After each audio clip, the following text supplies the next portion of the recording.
go to a teacher, it's only going to get worse. Welcome to the Inland Sports Show, your leader in sports in the Inland Empire. Move to Riverside. Now, here are your hosts, Pep Fernandez and Jeff Gorham.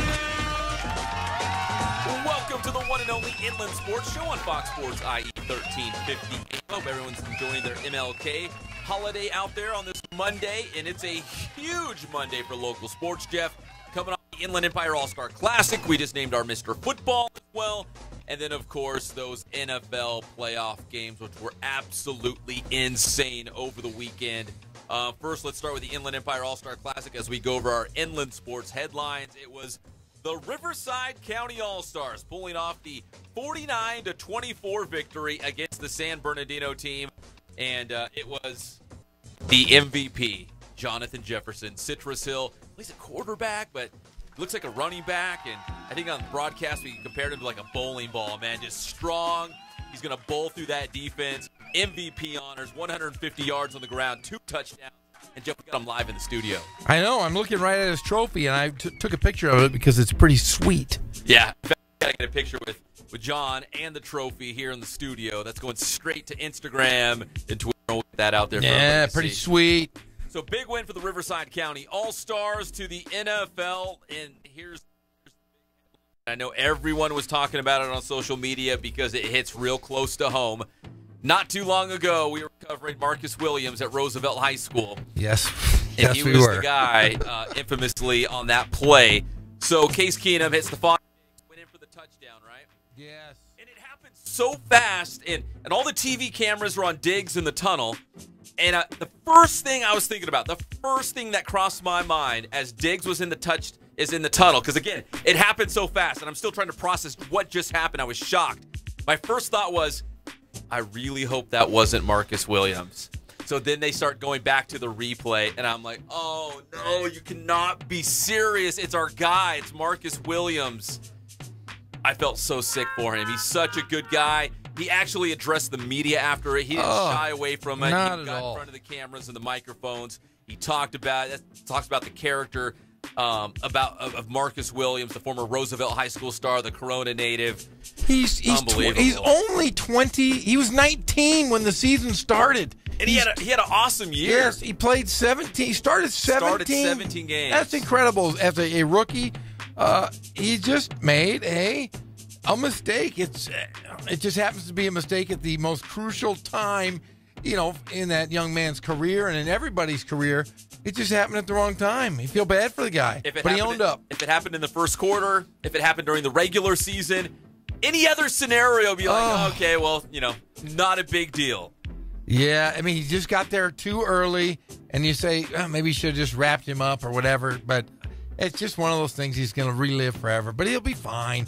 He's, like I say, he's 20 years old. It's not going to identify him with that for the rest of his life because he's going to go on and do really good things. He'll bounce back better than ever. He'll be fine. He'll be fine. So later in the show, we're going to have an interview, a post-game interview with Marcus Williams. He addressed the media again once the Saints lost to the Vikings 29-24. So we're going to hear from Marcus Williams later in the show, as well as the Vikings radio call. You know who Paul Allen is? I do know who Paul Allen is. You know what? If you go back through the Vikings' history, they've had a lot of misery. They've had so many games go against them, like these huge plays go against them. And Paul Allen's voice is the one that paints that picture for everyone out there. This time, though, on the flip side, he actually got to call something good for all those Minnesota Vikings fans. So we're going to have his radio call of that last touchdown. It's amazing. He's a football fan.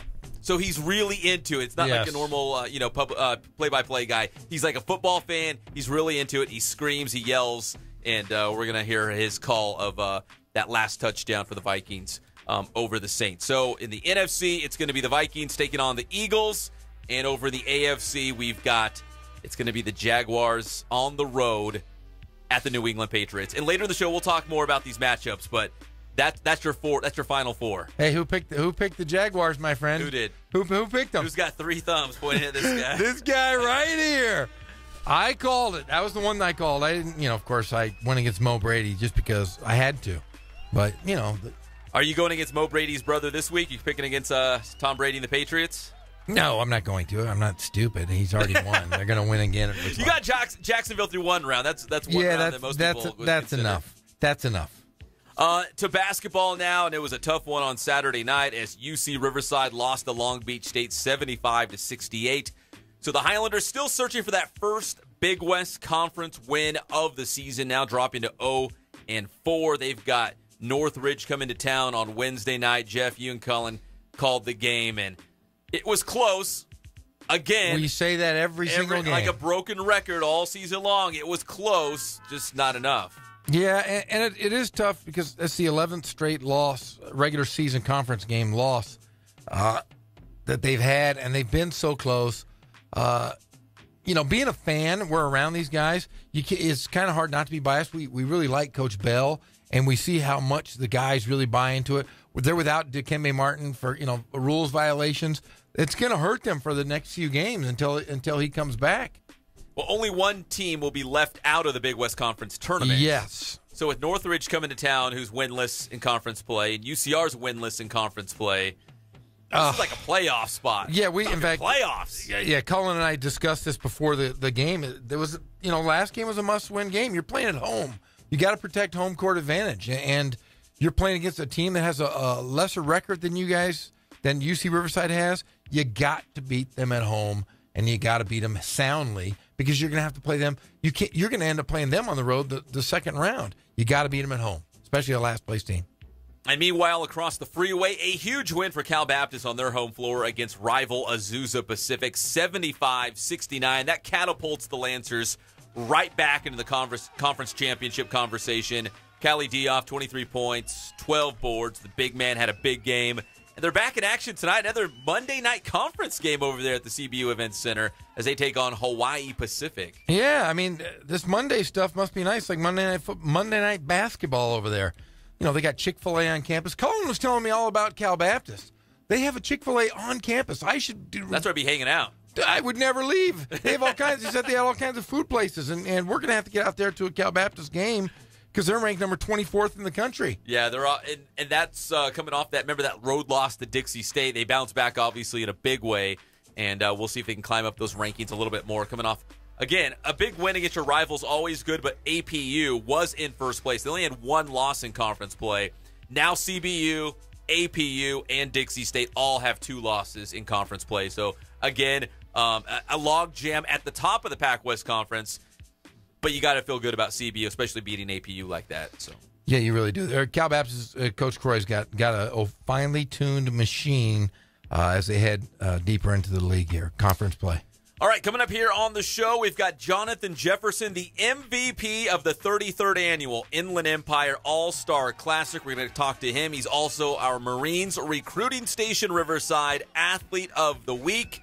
We'll get to that in our next commercial break. It's all brought to you by our good friends at Spoiled. Quick quality oil change. You'll be spoiled by excellent customer service, great prices, and they'll get you in and out in a hurry, get you back out on the road. Also, Ken Sporting Goods, more than 40 years in the Inland Empire, providing all of your sporting gear needs and Letterman's jackets. KenSportingGoods.com. Boost Performance Training in Corona with Coach Ray Bass, the former Centennial and also San Diego State football star. Yes. Not just football, Jeff. Oh, no. Baseball, lacrosse, golf. He'll coach you up in a variety of different sports at Boost Performance Training. And Catalano Motors in Corona off Temescal Canyon Road. Had a chance to briefly see Derek Catalano at the Inland Empire All-Star Classic. Again, these are all companies like Catalano Motors that care about the Inland Empire. They're right here. They have their homes in the Inland Empire, and they care about local sports. So we thank you, Derek Catalano, for supporting us, the Inland Empire All-Star Classic, and all the great things you do. CatalanoCars.com.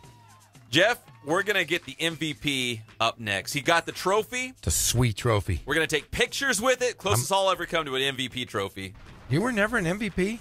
You are in my book, Pep Fernandez. I think so. Maybe, I'm going to get you your own Pep. I think I was in PE class once. You were? Yeah, I in think PE so. You were the MVP of the PE Yeah, I was class? like flag football PE. Yeah, it was really good. I was the big man on campus. I'm going to make sure you get an MVP award.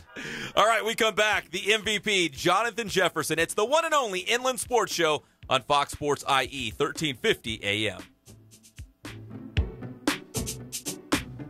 He doesn't have a fever, but he says his stomach hurts and he seems...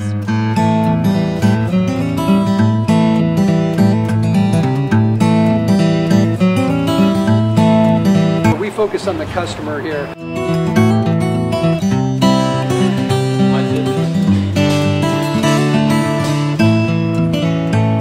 Believe it or not, that is the biggest thing for customers on an oil change. They just want the convenience of coming in, driving in, getting it done, and driving out.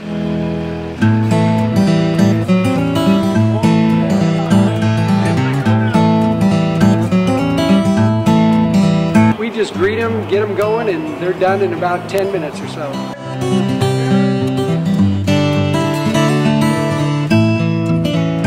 We don't push any sales on them. We do the oil change, and I think that's what sets us apart is our customer service. Vacuumed and cleaned your windshield for you as well. Everything's looking pretty good. You come into us one time, believe me, we'll spoil you and you'll be ready to come back the next time.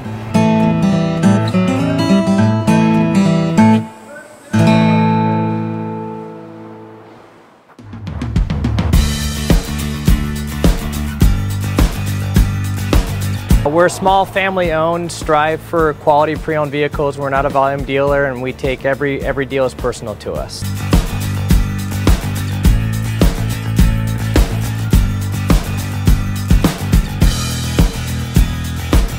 We're a low-stress environment. We're not a pressure sales house. If you want to shop us, you're more than welcome to shop us. We have, like I said, great rates, competitive financing, a lot of one-owner, clean Carfax, clean title vehicles.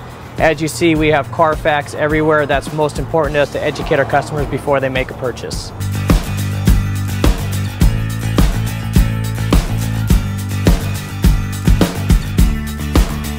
We're right off of Ontario, right off a couple exits off the 15 freeway, off Cajelco, off El Cerrito, and we're right on the main drag going into Dos Logos and the Crossings.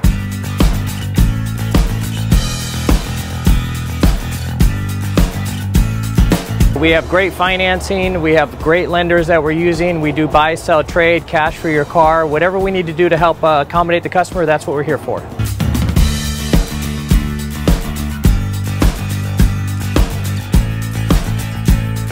We have a little bit of everything. We start at about $69.95 and go all the way up to $100,000. We have Escalades, we have commuters, we have pickup trucks, we have Jeeps, sport utilities, and if we don't have it, our specialty is finding you exactly what you're looking for.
the Ad Council.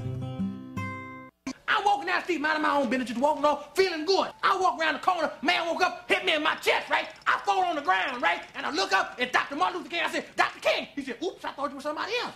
Oh, man, you lying. You ain't never met Martin Luther King. We're back to the Inland Sports Show. Here are your hosts, Pep Fernandez and Jeff Gorham. Jefferson had over 1,800 yards and 31 touchdowns this year for Citrus Hill. Again, he was the quarterback, although he was more like the tailback. And there he goes again. Jonathan Jefferson's going to bounce this outside, still on his feet, past the 30, the 25, the 20, still on his feet. Jefferson going towards the end zone, finally wrangled down just outside the 5. Huge run by Jonathan Jefferson. So Jonathan Jefferson's good at football. I mean, he's got great feet. Was the great Jonathan Jefferson. Saturday night, Centennial High School in Corona, the 33rd edition of the Inland Empire All-Star Classic, and we are fired up to have the MVP in the house today with us. And Jonathan, first off, congratulations on that huge game, 150 yards on the ground, a pair of touchdowns. You got the MVP trophy in studio with us. Before we get to the actual game, like, what are some of the memories that you made? Maybe it was in practice, maybe he was playing for Matt Logan. What are some of the things that you're going to remember when you look back on this game, years from now? I was going to remember a lot. I just want to say, thank you to Coach Zoe for preparing me every game, calling me into film, seeing the defense and how we're going to prepare for each game. And I just want to say thank you to Coach Logan for having me in an All-Star game, having me be a part of it. A big part of it. Yeah. I mean, because I think it was you and Devin Friedland, right, from Heritage. That was kind of the rotation. And then McGuire Bustamante from Great Oak and his tailback, I believe, was Darnay Smith from Santiago. So you guys were kind of rotating every other series and whatnot. So it's an all-star game. So when you got the ball in your hands, are you thinking, man, I want to take this one to the house? Like, every time you touch the ball, are you thinking big play? Every time I touch the ball, it was like no negative yards. Coach Logan got on me every time in practice, like, don't run back. Always hit the hole in positive yards. It's okay if we get 3. So I was like, 5 yards to carry, 5 yards to carry. Then sooner or later, I just broke for like 80. So when you got a guy like Matt Logan, who's kind of the godfather of offense here in the Inland Empire, man, his Centennial teams, they play fast, they score a lot of points. Did he bring his own tempo to the game? Because you guys got back to the huddle and lined up, I mean, pretty fast, like Centennial style, quick. Their practice difference is way different. Like, we have to run every time. It was more better. Like, the feeling of it was like up there. So it was good to be part of the Centennial's player. Well, you know what? So you're the MVP of the Inland Empire All-Star Classic. You are also our Marines Recruiting Station Riverside Athlete of the Week. You're our first repeat winner because you wanted Austin that is right. earlier in the season. One of his big. I can't remember. I think he had the game he had 8 touchdowns. I believe he had 8. Who did you play in that game? Do you remember? Yeah, we played Newberry. First round playoff. There we go. That's 8 touchdowns. That's right. See, what I love about Citrus Hill and Coach Zomal is they love to run the football. And we saw that in 2015 when they won the CIF Southern Section Inland Division title against Heritage. And it was run. They didn't attempt a single pass in that championship game. So now you got Jonathan Jefferson playing quarterback for the Hawks this year. And John, we were talking off the air that, Coach Zomal was like, hey, listen, we're going to run the football again. You're going to be running the football. Even though you are listed as a quarterback, right? I mean, you were the quarterback of the team, but you were also the ball carrier. What was that like knowing that you were going to get the ball in your hands every single offensive snap? Well, it was going to be hard because I had to prepare for me to get the ball getting hit. But every day, I prep myself. I train with 5-Star Elite. I made sure that the trainers, myself, and I was prepared for me to get the ball, keep me going on stamina. Be in shape. Yeah. I mean, plus as the running back, I mean, they take a lot of punishment. If the ball's in your hand, there's 11 angry guys that are coming after you. They want to bring you down in a big way. So what were Saturday mornings like? Were you just like walking around oh, man, I hurt here, I hurt there, I'm so sore? Because, again, if the ball's in your hands, every offensive snap, everyone's after you. Saturday morning, it was I had to get back at it. I had to go back to the gym, train with 5-Star, go back to the gym, jacuzzi, and just prepare for the next week. See, I'm just like Jonathan Jefferson. I do the jacuzzi part. I'm just not an MVP. I just don't run the football. Yeah, I do the jacuzzi thing, and I usually do it with a martini and sitting with my wife, and we're talking about the day. I'm not ever sore. Just like the MVP I am over just here. like John Jefferson here. We got John Jefferson. He's the Inland Empire All-Star Classic MVP and our Riverside Marines recruiting station athlete of the week as well. And it was a lot of fun watching you in the All-Star games. So what's next for you, though? Next, I'm just waiting patiently for an offer and still training. I can't believe this guy doesn't have you don't have any offers yet? I have no offers yet. Maybe today's the day. He's coming on the Inland Sports Show on Fox Sports IE 1350 AM. Today might be the day. I mean, because we know there were coaches in attendance. There were coaches watching the game live on Riverside TV. That could have been your breakout game, your breakout party, although the numbers already look awesome on your season at Citrus Hill. Your numbers were off the charts. So if you were going to sell yourself to a college program and they said, okay, what's Jonathan Jefferson all about? How would you describe yourself to a potential college recruiter? I'll tell the college recruiter, put me on the field, and I'll show you. Make plays, right? Yeah, make plays. So your brother's at the Rancho Verde High School. Yeah. They played each other. That's rival, yeah. That's the Battle for the Torch, right? Battle for the torch. That's a rivalry game. So Yeah, you guys played each other. Yeah, who got the best of that game, by the way? I got the best that game. You got the best Come of on, them? Jeff, you got the best. But your brother that's right, had a they pretty beat good him. year. Yeah. I mean, they had who was the Xavier Ogorji, I think, was like the main guy. But your brother got some touches. Like he did all right back there. He's only a sophomore. He'll be back. He got 2 more years. I'm sure he's gonna ball. So do you give him advice, being the older brother? Yeah, we both help each other out. What are some of the things that you tell him just to make him a better player? Better player. I mean, we play Madden. We sit home and play Madden. I'll say, if do cut this way, you go that way. And it's like, if they dive at your legs, you hurdle them. Like, it's Madden. See, we've gone away from huddle video. Now it's Madden, right? You break down the plays using Madden. We got John Jefferson here on the Inland Sports Show on Fox Sports IE 1350 AM. Citrus Hill student. So one of his teachers is Tim Hatch. Yeah, what is that like? Tell us what it's like in a day of Tim Hatch's classroom. Local basketball legend Tim Hatch.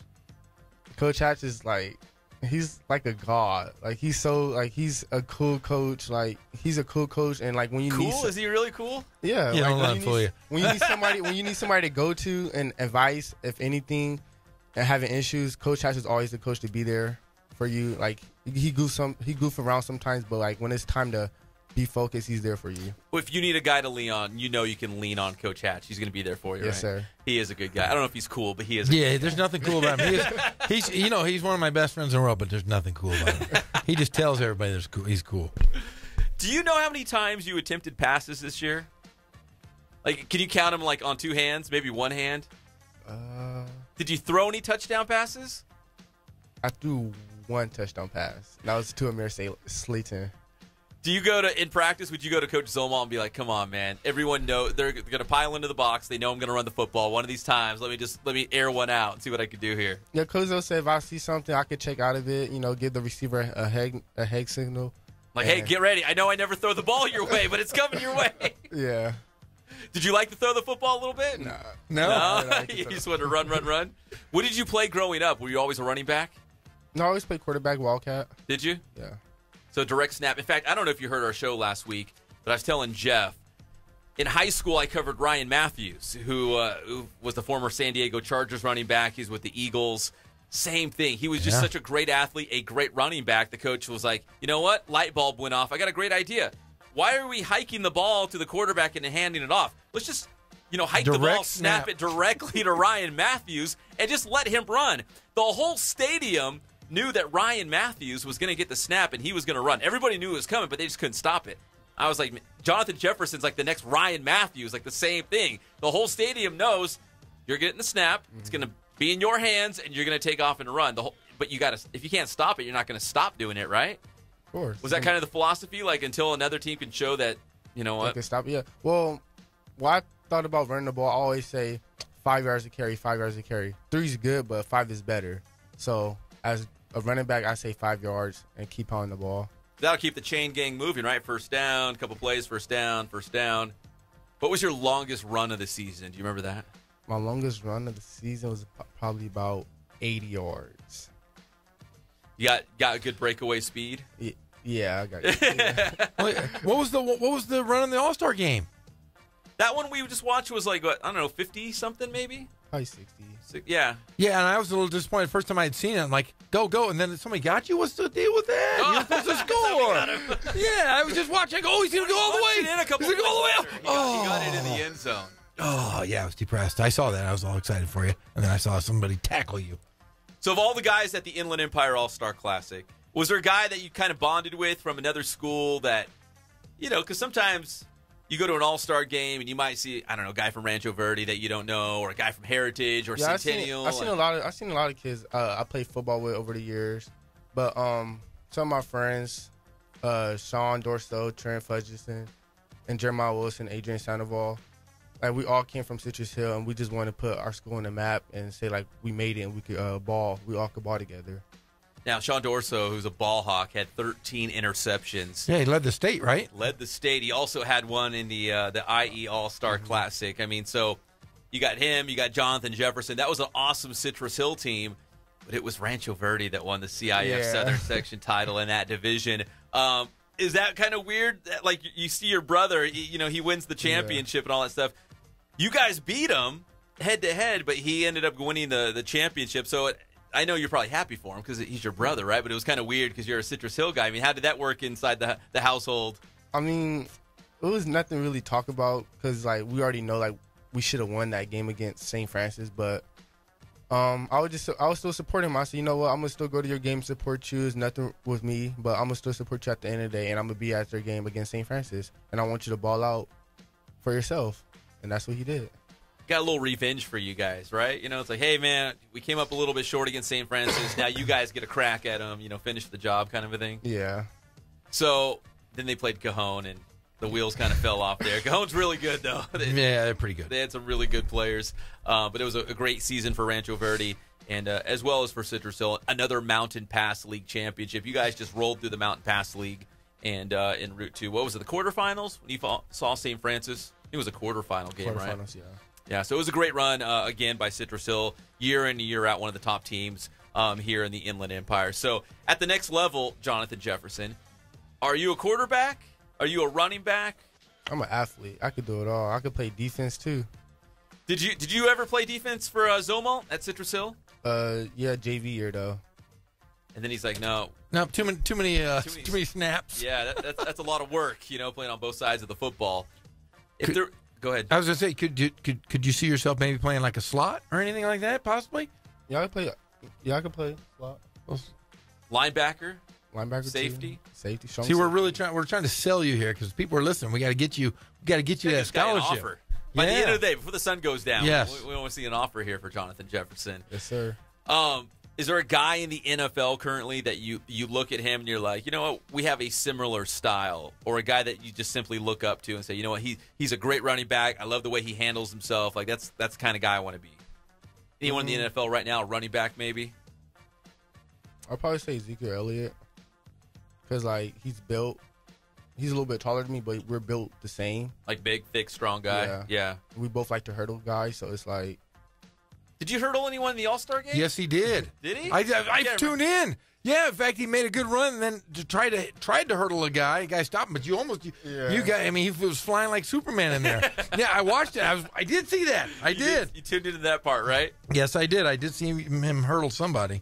Well, it was a fantastic season for Jonathan Jefferson and a big Inland Empire All-Star game as well. That's why he's our Marines Recruiting Station Riverside Athlete of the Week here on the Inland Sports Show.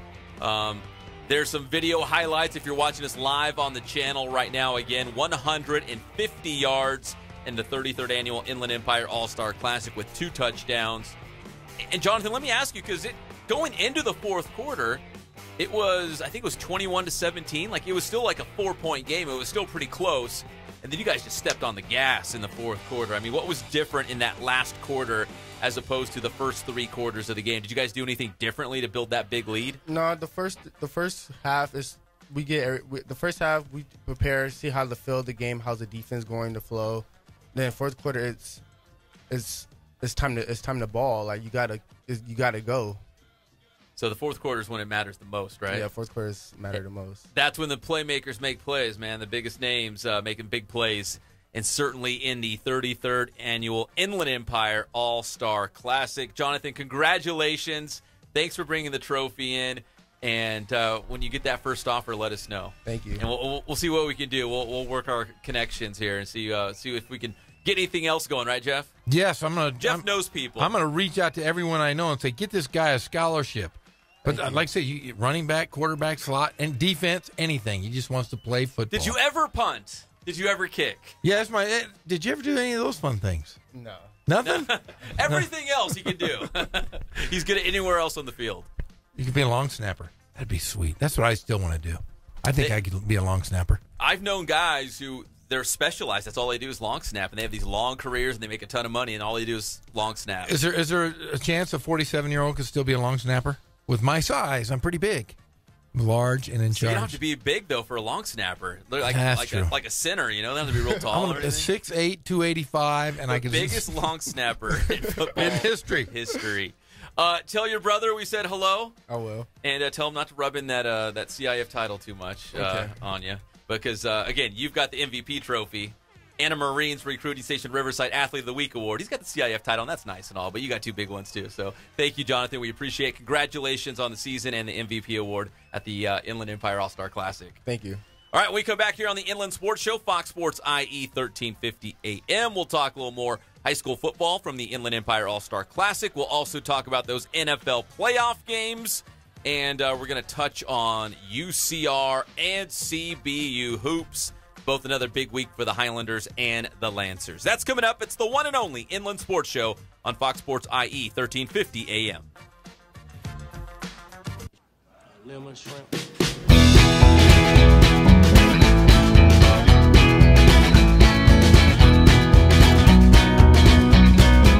Thank God, first of all. I thank the great people that I've got around me that help support me, the people that work for me. As I started, if it wasn't for the people around me, we probably wouldn't be here right now, but I've got a great staff.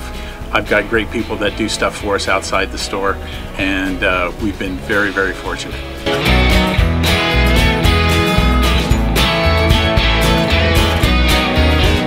Our service is impeccable, and we just keep trying to get better every year.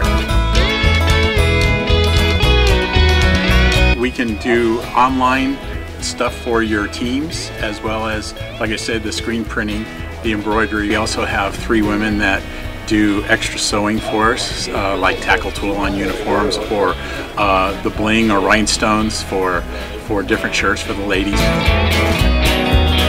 That's why we have certain racks just for certain schools, and the fun about that is that it turns into other schools that may come in here that aren't as close, that we can do stuff for them as well. We've had very, very good customers throughout the years, and it's just been a blast.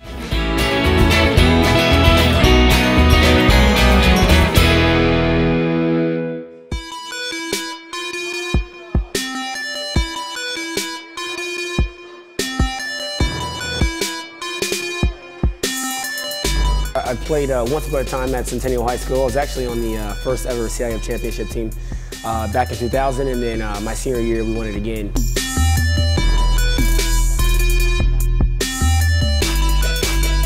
I think that's my passion because I've done it. You know, I know exactly where these athletes are at. I know what their mindset is right now. I know how hard it is to, number one, find a performance coach who can take you to the next level.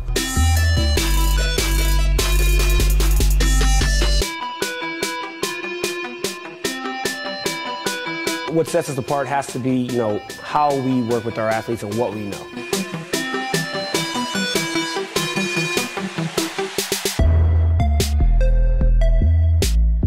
We can take an athlete and you know, help them reach their athletic potential, you know, help them, you know, prevent injuries, help get them stronger.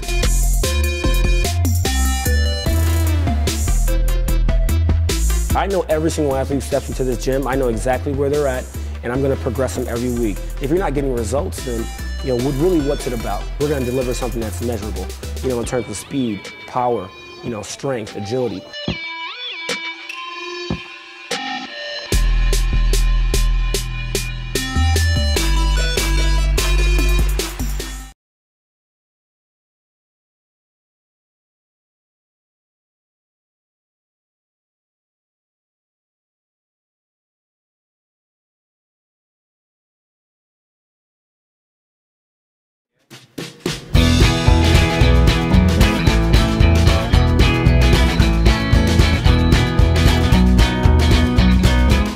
thank God, first of all. I thank the great people that I've got around me that help support me, the people that work for me. As I started, if it wasn't for the people around me, we probably wouldn't be here right now, but I've got a great staff.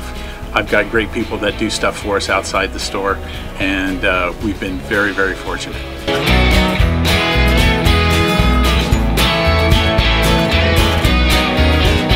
Our service is impeccable, and we just keep trying to get better every year.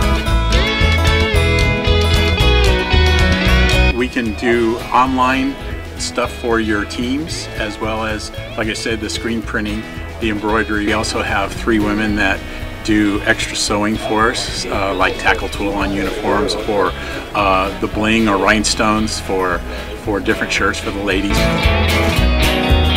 That's why we have certain racks just for certain schools, and the fun about that is that it turns into other schools that may come in here that aren't as close, that we can do stuff for them as well. We've had very, very good customers throughout the years, and it's just been a blast.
IE 1350. Hey, what's up, ladies? So, you're from around these parts, eh? Yeah, I'm from Saskatchewan. What's up in Canada, eh?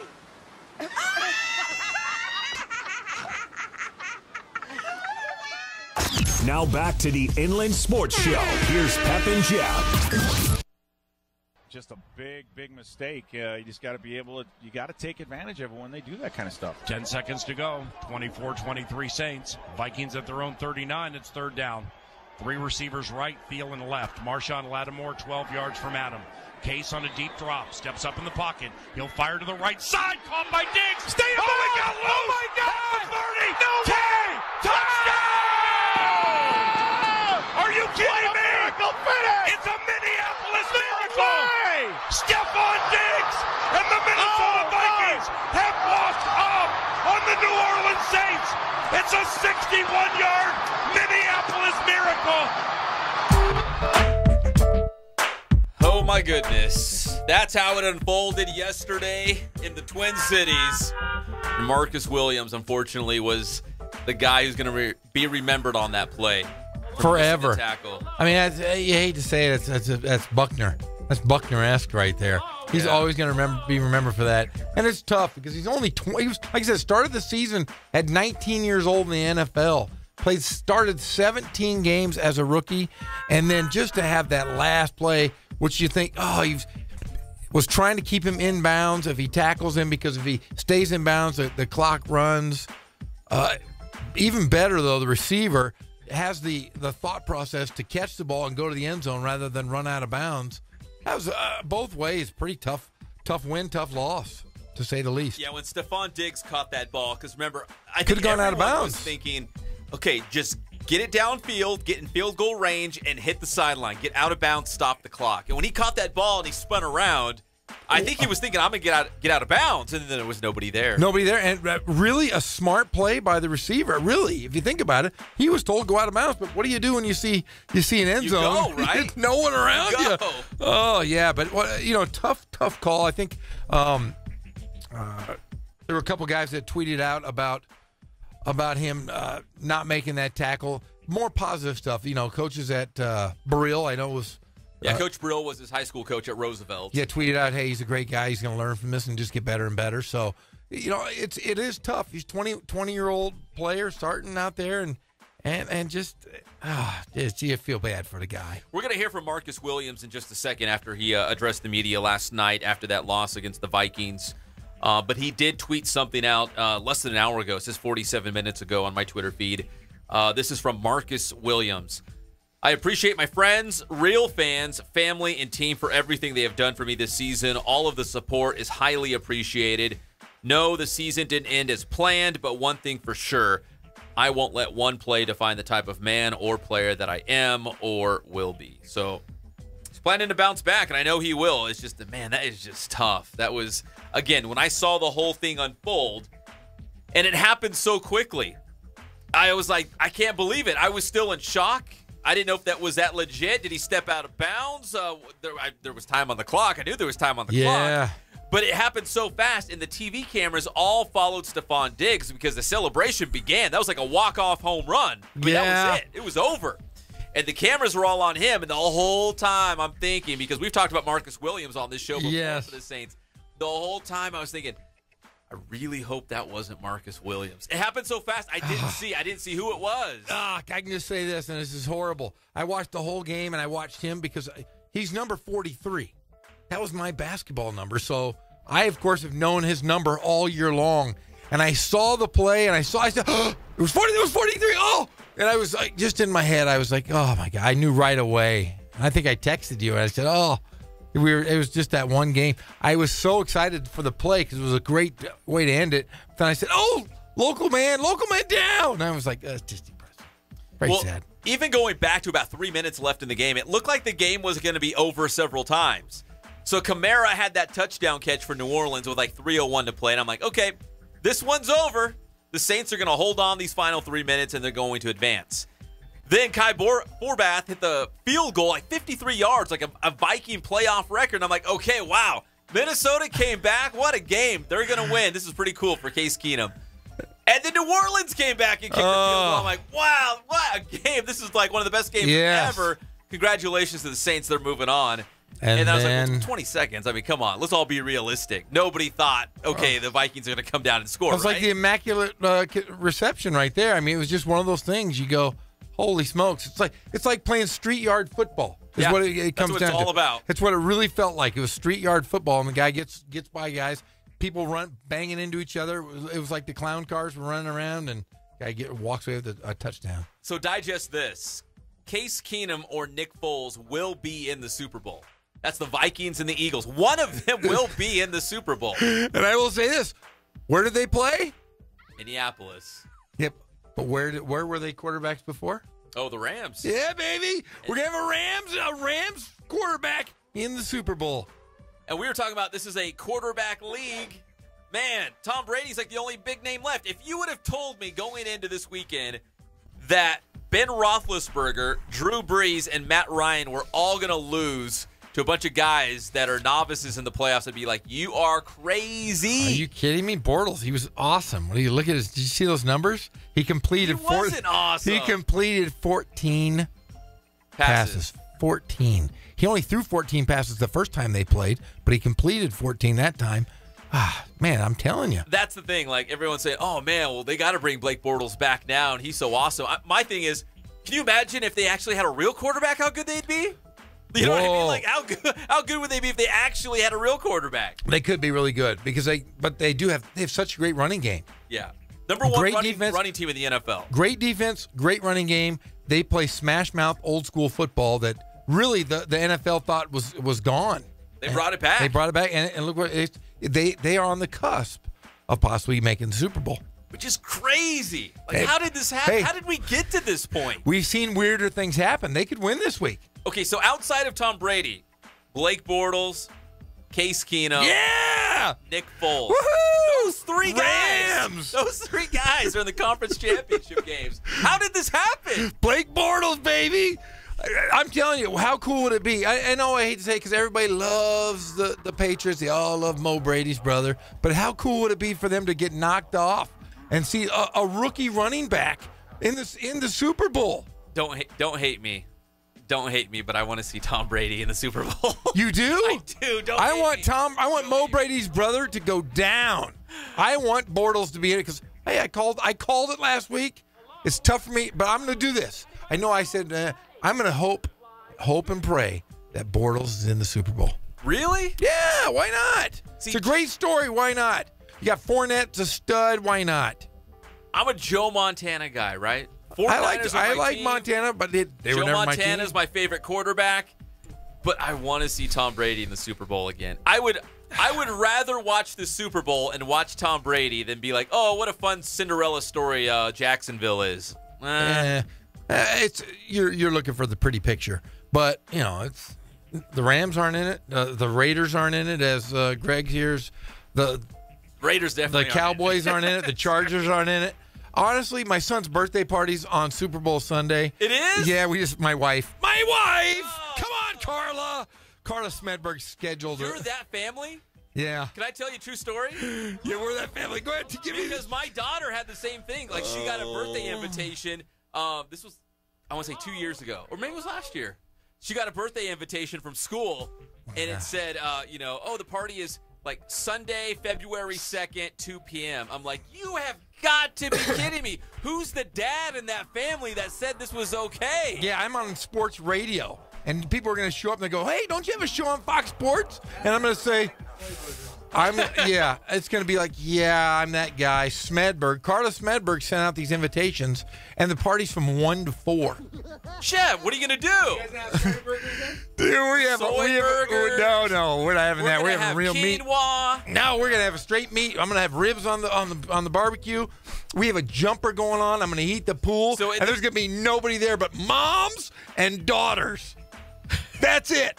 And I'm not even going to get to watch part of the Super Bowl. You can't cancel it. Karla Smedberg, how dare you? And she seriously, I was in the other room this weekend. She goes, "Oh my gosh!" I said, "What?" She goes, I scheduled Johnny's birthday party on." I said, "Why would you do that?" That's the worst. You've told a lot of Karla stories on here. This is the worst. Oh. I can still have those emotions, those feelings, because I still remember picking up that invitation from my daughter's class and thinking, "Did you go? There's no way." Did you go to the party? There's no way. We left early. I told my wife, "I'll go. I'll be dad. That's fine. I like going to the parties and whatnot. I'll do that. I'll be dad." But we're going to leave because I like the intro and everything. I like all the pomp and circumstance with the Super Bowl. So I want to see all that stuff. We're going to miss the commercials. We're going to miss the Han Solo preview. It sounds like the trailer's going to come on. You're going to miss it all because Johnny's birthday. Yeah. And his birthday was a month ago, for gosh sakes. Don't blame Johnny. Blame Karla Smedberg. Blame your wife. Blame Smedberg. So anyway, we're going to go on an anti-Smedberg. That's a huge no-no. Yeah, she's just, you know what? I'm really thinking about leaving her because of this. I am, because all of the Smedberg stories. I have another Smedberg story that I'm going to share with you later on this week when John Ramey calls in with his John Ramey report, because it has to do with Nevada. The John Ramey report. Yeah, the Reno. I have a Reno story that will blow your socks off, and I can't wait to share it with you guys. You do? Oh, it's incredible. Remember the coach or Grandpa Rolly losing his toes? It was all fake? That was a lie. That was a straight lie. We got an even bigger Whopper coming up this week. Another Smedberg Whopper. Sometimes when you throw the line out, you land a Whopper. I'm telling you. Well, Karla Smedberg is giving Whoppers. But they're so entertaining. I can't wait to tell you this one. This one will knock your socks right off. You know what? This is kind of on the fly, but do you think we can get her to call in? Because I really need to have a heart-to-heart with her about this whole Super Bowl. Because is it too late to cancel those invitations? Because, Jeff, being my sports brother over here, you can't do that. You can't have... What are you talking about? You're getting an invitation, too. Oh. Ah! No, dude, no. In fact, I have one on the island at my house with your name on it. No. Yes. Don't do it to me. You're going to be there. No. Jeff, you can't do this. Yeah, I'm telling you. You remember that scene from Big Daddy? And he's about to propose to his girlfriend, and Adam Sandler stands there. He's like, "What are you doing? Did you think about this?" Like, that's me right now. I'm telling you. Did you think about this? What are you doing? Oh, no, you're getting your invitation too, buddy. Don't think you're off the hook. And I'm going to make sure that you show up, and you're going to be standing outside with me at the barbecue. Oh, my gosh. Yeah. I cannot believe you. Let's take a break. I need to gather my thoughts. I'll get her to call in. We can mess with it. I'm fired up. I also have Coach Barile wants to call in and talk about Marcus Williams? Yes, he does. He does? He does. Let's do that, too. Yeah, so we're going to have a phone call from Coach Barile and hopefully from Karla Smedberg to explain herself. Super Bowl party. Yes. That's the worst. No offense against Johnny. Johnny's my boy. You got new fast shoes today. Like, Yeah. I'm all down with Johnny, but your wife, man, come on. Come on. Yeah. She's heard about the Super Bowl, right? Like, she knows what it is and all that? And Yeah, it's a but real, she, it's you a know, real thing. Yeah, but she's into making cakes right now, and making cakes means more than the Super Bowl apparently. Oh, all these old emotions are like bubbling up inside me. Like, I'm so angry, like gritting my teeth over here. Yeah. All right. We're going to hear from Karla? Yeah, in a minute here. Yes. Okay, let's take a break. When we come back, we're going to get to the bottom of this. A children's party, a birthday party on Super Bowl Sunday. Big, big no-no. Maybe we should even open the phone lines after this one, too. Yes. We might have to for the people. For the people of the Inland Empire who are suffering like myself, being emotionally distressed by this party on Super Bowl Sunday. I can't handle this. Would you go to a wedding on Super Bowl Sunday? No, nope. Nope. Nope, no thanks. Good luck. I'll send you a present. I'll send you a gift. You can open it at your wedding. In fact, yeah, she's going to be calling in. She doesn't know why yet. She must not be listening, so we'll get her off guard. Oh, yeah, don't tell her. No, Don't tell her. Don't tell her. I want to. Can I interrogate her? Yes, you can. Okay, so like I'll be like the police officer, the detective. We're going to sit her down. We're going to interrogate her. Yes. We're going to get to the bottom of this. All right? Yep. All right. We'll be right back. It's the one and only Inland Sports Show on Fox Sports IE 1350 AM. Okay, what else? Oh, yeah, we got to trim some of the fat around here. Trim it. So how you guys doing? My name is Coach Ray Bass. We're here at the Boost Performance Center today, and here with the one and only Pep Fernandez, and we're going to go over a real basic vertical jump, all right? We're going to teach you guys the technique and its progression. This is a great drill for really any sports, really emphasizes pure power production through the hips, and power is really important for basically any type of athlete, whether you're a football player, track, soccer, basketball. You know, we all want to be powerful, strong athletes, so we're going to go over that today. All right, so first things first, I'm going to have Jacob go ahead and stand with his feet underneath his hips. So you want to have your toes pointed forward. You want your feet to be about hip width, all right? He's going to have his shoulders flexed, all right, in front of his body. So his arms up in front. Okay, now, the most important part here is what's called a counter movement. And what that is I'm going to throw my shoulders back into extension, all right? I'm going to flex my hips, all right? So the shoulders are going to be flexed, and the hips are going to, the shoulders are going to be extended and the hips are going to be flexed, all right? And then we follow that up with shoulder flexion and hip extension. It's got to be really fast, all right? So right now, I'm just going to show you the first phase of that. So Jacob, I want you to drop your hips into flexion. I want you to throw your arms back into extension when I say go. Ready? Go. Right there. So come up. That's the most important movement there. So after that, it's the landing, all right? High as we can. As I go up, I want to extend through my hips, through my knees, on my toes pointed up. And when we land, I'm going to land back into that hip flexion, arms extended, and I want to stick the landing, all right? So we're going to go over it now. So now we're going to actually jump here, Jacob. I want to see that counter movement. Go ahead and walk a little bit closer to the hurdle here. We're going to extend on the way up. As we elevate, extend through the hips and the knees, stick the landing, throw the arms into extension. Here we go. Ready? On you.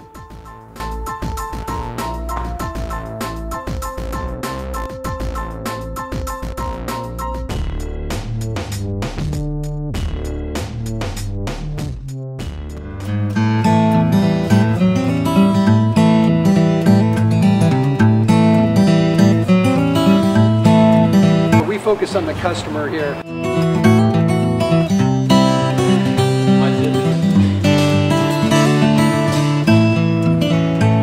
Believe it or not, that is the biggest thing for customers on an oil change. They just want the convenience of coming in, driving in, getting it done, and driving out.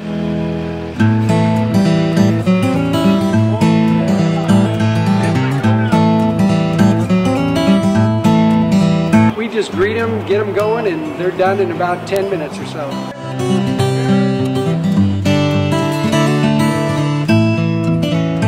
We don't push any sales on them. We do the oil change, and I think that's what sets us apart is our customer service. Vacuumed and cleaned your windshield for you as well. Everything's looking pretty good. Come into us one time, believe me, we'll spoil you and you'll be ready to come back the next time.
different bosses right now. I beg your pardon? 8 bosses. 8? 8, Bob.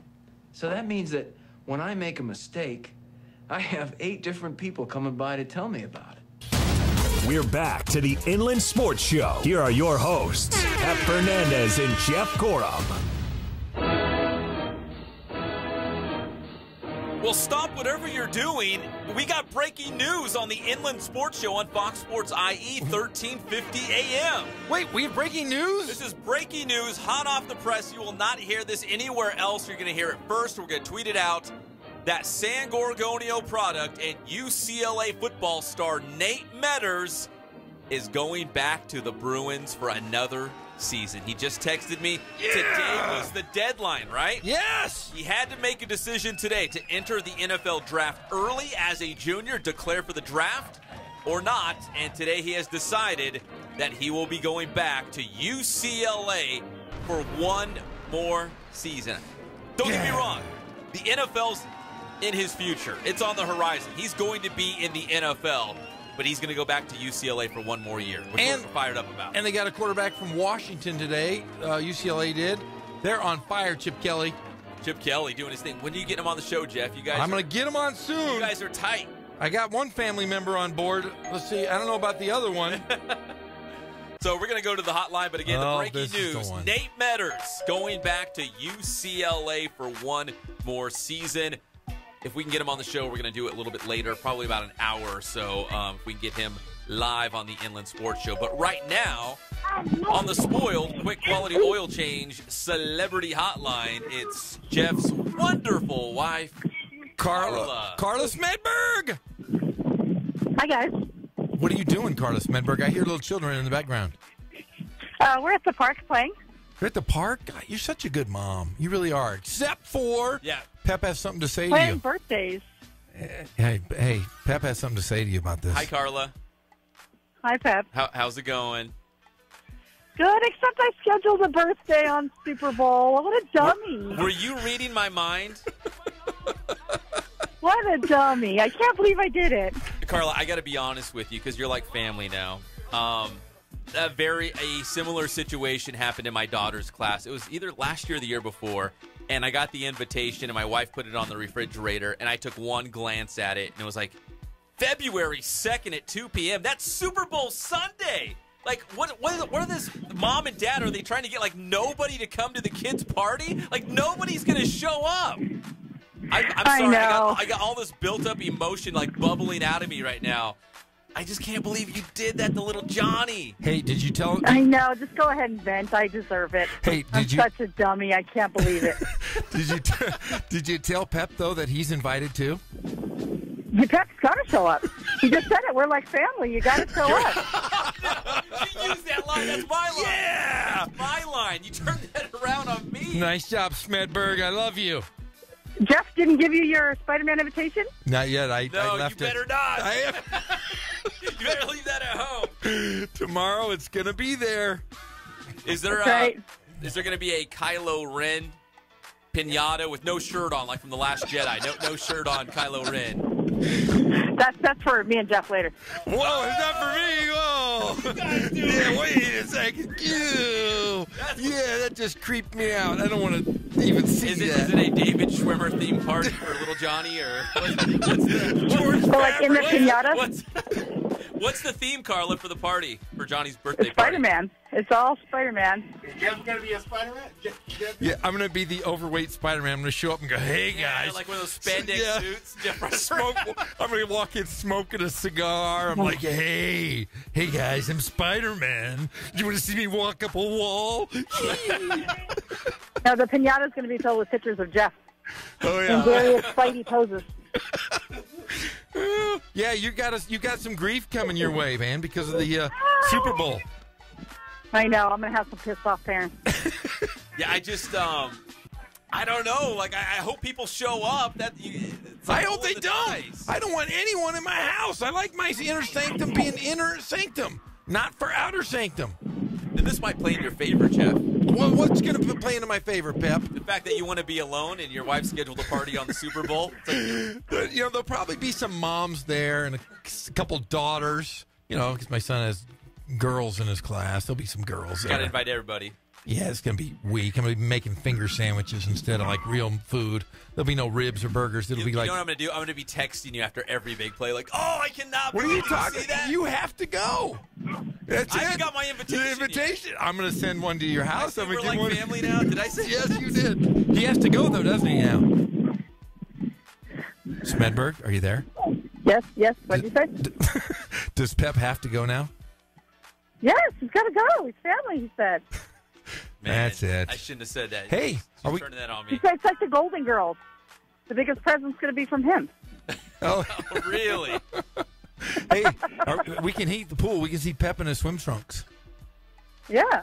Pep, bring your swim trunks. We're gonna be swimming together. You can get on my shoulders. You can get on my shoulders. I can see Pep. I might get to see Pep's nipples. That's the exciting part. Is we might see Pep's nipples at our birthday party. That's okay. Everybody sees yours through your shirt. Oh, God, it's always nice to have such a loving wife. It was really nice talking to you, Karla Smedberg. Okay, nice talking to you guys too. I got to go. Luke's got dirt in his hair now. He's got dirt in his hair. Why does he have dirt in his hair? Because he's throwing dirt over his head. Oh, We'll get him cleaned up for that big party on the Super Bowl. Hey, Pep and I will be there. I know. I'm such a dummy. You can't believe it. You're still cute, though. I can't wait to tell your Reno story this week, too. It's true. Oh, I can't wait. I haven't said it yet, but I can't wait. We're gonna have Ramey on this week, and then I'm gonna give away your another one of your Whoppers. Shut a Whopper. It's true. Yeah, okay, whatever. Mr. Olympia. That's all I'm going to say is this. Oh, no, I'm sorry. Mr. Universe. It has to do with Mr. Universe. Mr. Universe. It has to do with another grandpa. Okay, maybe not that part was true. But the rest of it was all true. Whatever. I'm just going to say it starts off as Mr. Universe. My grandfather, he was Mr. Universe. That's what she told me. That's how it starts? That's how it starts. That's how the story starts. We'll remind you of that one. All right. Well, go take care of our children. Make sure that they don't cry or get beat up or get stitches. All right. I'll see you guys at on Super Bowl. All right. Love Bye, you. Karla. See you there. All right, bye. Smedberg. Smedberg. Man. Yeah, you got to go. Yeah, you said she's smart, and she was, because when I said, "Hey, we're like family," and she turned that around, she's like, "You'll be there because we're like family." She's really too smart. Oh, man, she got me. She's making a cake. Me. Hey, did you see the cake she made? I sent you a picture of it. Yeah, you did. We were up late Saturday it's like night. contraband in my house. I looked at it, I'm like, oh my gosh, it was so good. 5 layers of chocolatey goodness. And there was Grenache. You know what Grenache is? Ganache? Grenache or Ganache? You know what it is? Ganache. Ganache? G-N-O-C. You know what it is? You know what it's just hot fudge. It's just a nice way to say hot fudge. I found that out too. She goes, "It's Ganache. Would you like to try it?" I'm like, "Oh, that sounds French." So I tried it and I'm like, "This tastes like hot fudge." Because it was it is hot fudge. Yeah. It is. But it was really good. So a Spider-Man themed party. Yes. On Super Bowl Sunday. There might be a piñata. There's going to be a jumper there, so you can bring your socks and we'll jump around together. I do like the jumpers. I don't know if I might weigh too much for the jumper, but I'm still going to jump. If I'm going to pay that kind of money, I'm getting in that jumper. Gonna bounce around. I'm going to bounce from the jumper into the pool. Yeah, that's during sweet. the Super Bowl. During the Super Bowl. During the Super Bowl, Jeff. Yeah. Not before the Super Bowl. No. Like during the Super Bowl. Thanks, honey. Thank you very much. Hey, in case you're just joining us, the breaking news today: Nate Metters, San Gorgonio graduate and a stud defensive back, a corner at UCLA, is returning to the Bruins. Just got the text. Today was the deadline, and we're excited for Nate to go one more year to UCLA. He was a stud. Like, if you go to Twitter, search his name, all these videos pop up of all these great plays he made. Again, he might not have like 20 interceptions and all those like huge stats. It's because they don't really throw his way. He keeps guys out of the end zone, and that's what you want. That's all you want, right? That's it. That's it. Well, we're going to try to get Tony Barile, right? He's going to call in at 4:30. At 4:30. So Marcus Williams, high school coach at Roosevelt High School, is going to check in. Again, Marcus Williams on the not good end. I don't know how else to put it. It was the Bill Buckner-esque. Yeah, I hate to say it. End of that play. And again, when it happened, first thought was, oh man, I hope that wasn't Marcus Williams. And again, because it happened so fast, I wasn't paying attention 43. to what numbers and jerseys were flying around. Yeah, 43. I saw it. I was like, that's my number. That's my number. He had 17 starts. He had 4 interceptions during the regular season. He had 1 in the third quarter as the Saints were marching back into the game. Yes. To make it competitive and make it close. He had a key interception. So he was having a great season, a great game. Yes. And then that happened. Then that really happened. So, that really really happened, and it was bad. So we're actually going to play a soundbite from Marcus Williams when we came back because, again, he faced the music, and that speaks a load to his character, but the kind of guy he is, the kind of player he is. It'd be easy to run to the locker room, get your clothes on, and head out the back door. But you know what? This could lead to some good things. He could play for the Rams next year. He could. Or the Chargers. You know what they were saying? Who was it? One of the NFL teams was raising money for the other. If someone was raising money for the Bills, was it Andy Dalton, the quarterback for the Bengals, beat the Ravens. So Bills fans were raising money for Andy Dalton's charity, right? Does that sound right? So maybe if we're looking for a silver lining, maybe there's some Vikings fans out there that'll raise some money for Marcus Williams' favorite charity. Or just trade him to the Rams. I'm okay with that. Bring him to Southern California? Darn right. I'll take care. I'll hug him. All right, when we come back, we're going to hear from Marcus Williams after that game last night against the Minnesota Vikings, and we'll also talk more of these NFL playoff matchups. And again, in about 20 minutes, his former high school coach, Tony Barile from Roosevelt High School. We'll be back. It's the one and only Inland Sports Show on Fox Sports IE, 1350 AM.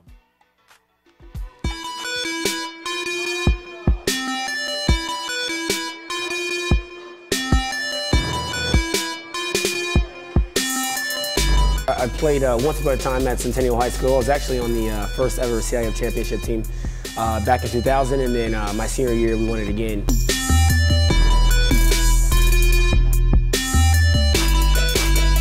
I say that's my passion because I've done it. I know exactly where these athletes are at. I know what their mindset is right now. I know how hard it is to, number one, find a performance coach who can take you to the next level.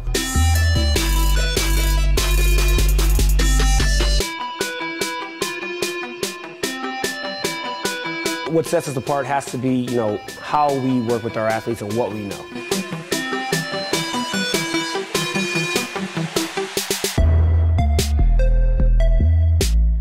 We can take an athlete and help them reach their athletic potential, help them, prevent injuries, help get them stronger.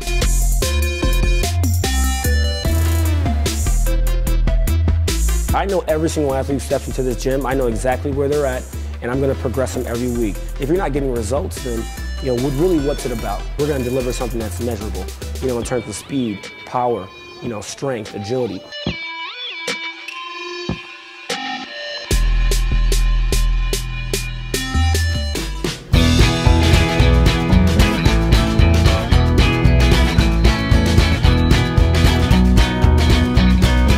Thank God, first of all. I thank the great people that I've got around me that help support me, the people that work for me. As I started, if it wasn't for the people around me, we probably wouldn't be here right now, but I've got a great staff.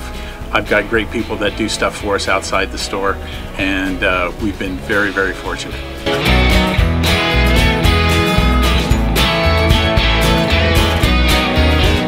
Our service is impeccable, and we just keep trying to get better every year. We can do online stuff for your teams, as well as, like I said, the screen printing, the embroidery. We also have 3 women that do extra sewing for us, like tackle tool on uniforms, or the bling or rhinestones for different shirts for the ladies. That's why we have certain racks just for certain schools, and the fun about that is that it turns into other schools that may come in here that aren't as close, that we can do stuff for them as well. We've had very, very good customers throughout the years, and it's just been a blast.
teach.org. Make more. Teach. Brought to you by Teach and the Ad Council. Be sure and tell them Large Marge sent ya. We're back to the Inland Sports Show. Here are your hosts, Pep Fernandez and Jeff Gorham. And welcome back to the one and only Inland Sports Show on Fox Sports IE 1350 AM. We're proudly brought to you by our good friends at Spoiled. Quick, quality oil change, Ken's Sporting Goods, Boost Performance Training, and Catalano Motors in Corona off Temescal Canyon Road. Again, I got the text just minutes ago. Nate Metters from UCLA will not declare for the NFL draft. He's going back to school for another year. So, Jeff, he gets to play for Chip Kelly. Yes, I'm excited about that. I'm telling you, UCLA is going to be studly in football next year. And I'm not even a UCLA football fan. They should have a bounce-back season, but they need a quarterback. You said they got transfer from Washington. Just transferred. Like a college transfer? Yes, a college. Well, he's not a pro transfer yet, ding-dong. He's not transferring from like a junior college. No, he's from University of Washington. I just got some across my feed. I'm telling you, I'm always ahead of the game. I'll find out who it is right now, but I'm trying to look for the date of the Super Bowl. But other than that, you're on top of everything. I'm telling you. Wait, I'm going to look it up right now. Like you couldn't have planned the party on the Sunday of the Pro Bowl. You know what? Right? When she told me that we were having a birthday party, a Pro Bowl is stupid. I should have said that for sure. But no, seriously, she said, we're going to have a birthday party. I said, okay, whenever the day. Is this date fine? And she must have said something to me, and I went, yeah, no problem. Yeah, like I do. Hey, yeah, that sounds good. Yeah, whatever. And then the date comes around. My wife's like, okay, we got to go meet so-and-so. We got a play date. Wait, well, what? The other day she was like... When did you tell me that? Yeah, she always says stuff to me like, hey, can you send me forward me $10 into my account? And I go, sure. And then all of a sudden she'll call back. She goes, I told you 100. I said, whoa. You told me 10. That's a huge difference. That's a 90% difference. No. I meant $100. Yeah, she's definitely messes with me all the time. Well, earlier in the show, of course, we're talking about Marcus Williams and that play between the Saints and the Vikings. Tony Barile is going to join us in about 13 minutes here on the Inland Sports Show. His former high school coach at Roosevelt High School, the Corona native, was part of that infamous play at the very end as Stephon Diggs caught the game-winning touchdown as time expired. That's like a walk-off home run for the Minnesota Vikings that propelled them to the NFC Championship game. Okay, I'm sorry, I'm interrupting you here. UCLA lands graduate transfer quarterback KJ Carter-Samuels from Washington. So he's a graduate transfer. Yes, which means he's eligible to play next year. Yeah. And he was a great quarterback for him this year. That's interesting. That's really interesting. That's a new wrinkle because that's juicy. Josh Rosen's gone, which can't complain about that. No. So they're going to have Chip Kelly. They're going to have Nate Metters. They just need a quarterback. They'll be good to go. Dude, they got one right there.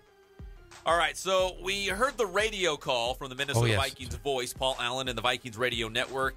That guy is so excitable. He likes to scream. He likes to yell. So we heard that. But also, again, Marcus Williams facing the music last night, talking to the media in the locker room after the game. There's a 10-minute cool-down period for locker rooms. So after the game, they let the players go in. They've got 10 minutes to collect their thoughts. Again, cool down. That's why they call it the cool-down period. They let them cool down so they're not so emotional because, again, if you grab a player on the field, like right after the game ends, their response, their answers to questions by the media would probably be a lot different as opposed to after the cool-down period. Correct. So they caught up with Marcus Williams in the locker room, and again, there he was at his locker. He could have easily got dressed and ducked out, headed out the back door. No, but he was there because he knew the media was going to come find him. And that's a tough spot. I mean, because they're going to ask you about that play. It's easy to go in the Vikings locker room, right? Yeah. It's easy to interview Case Keenum or Stephon Diggs. That's the easy part. There you go. Someone's got to talk to Marcus Williams. So you go into Marcus Williams and go, hey, that was a great interception in third quarter.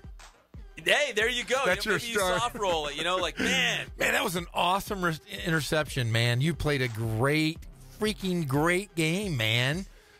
How about that last play?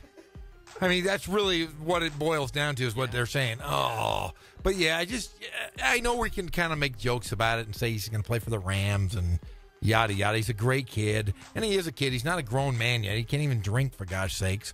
He's 20 years old, just turned 20. A rookie in the NFL. Yeah.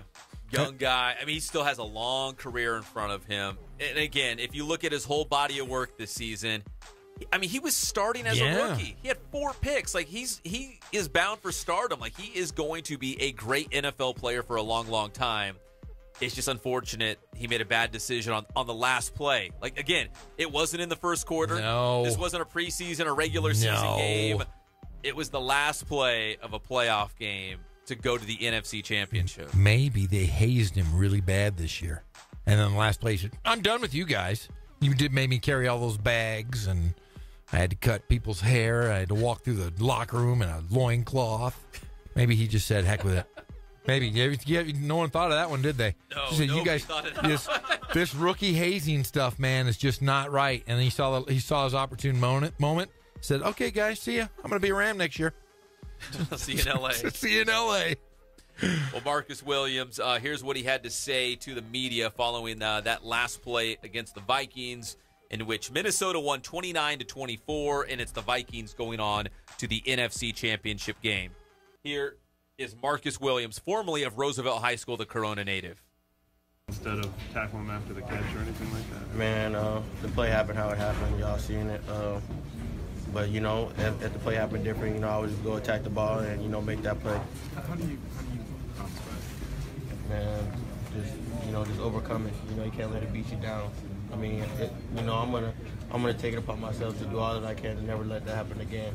And I mean, if it happens again, then I shouldn't be playing. But I'm gonna take it upon myself to do all that I can to make sure nothing like this happens again to me. That's a man right there. You know what I mean? I mean, he had to grow up real fast. I know he's a rookie, and like we said, he's very young. But that was a real man move right there, showing a lot of character to hang in there at that locker room. Again, he was swarmed. There was a crush of media. No, he was great. And, I was poke fun just because we want to try to laugh a little bit of levity here because of the seriousness of the play. But, man, yeah, what a class guy, and he's going to learn from it, and I'm sure he won't make that mistake again. And that's what he said. He's like, if anything else, I learned something today.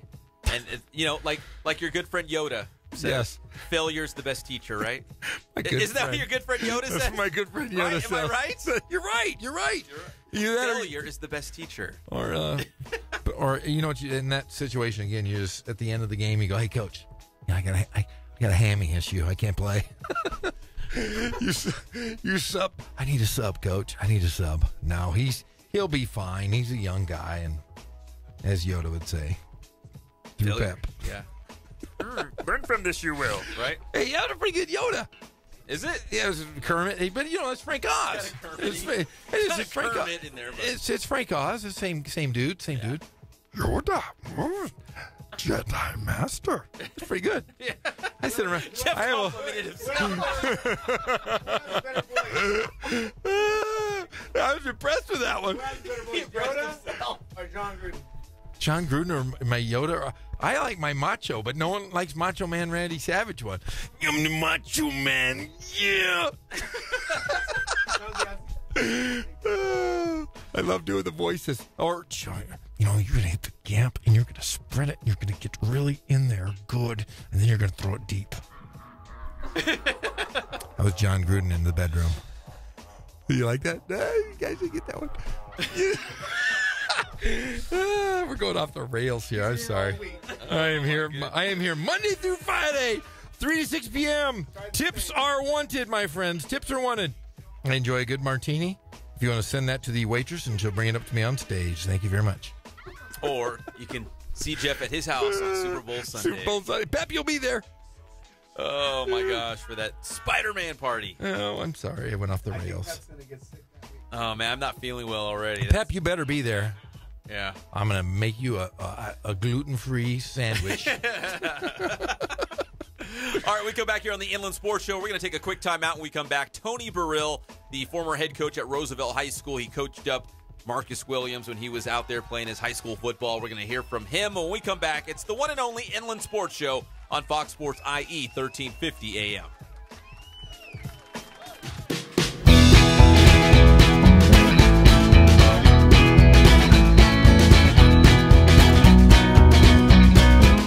thank God, first of all. I thank the great people that I've got around me that help support me, the people that work for me. As I started, if it wasn't for the people around me, we probably wouldn't be here right now, but I've got a great staff. I've got great people that do stuff for us outside the store, and we've been very, very fortunate.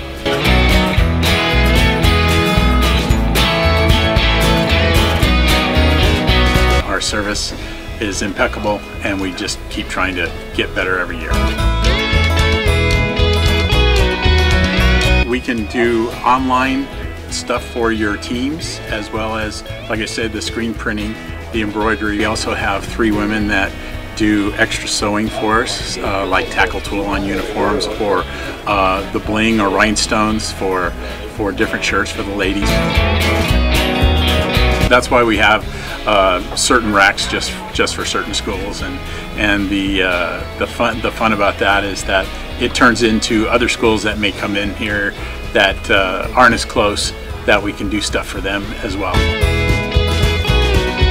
We've had very, very good customers throughout the years, and it's just been a blast.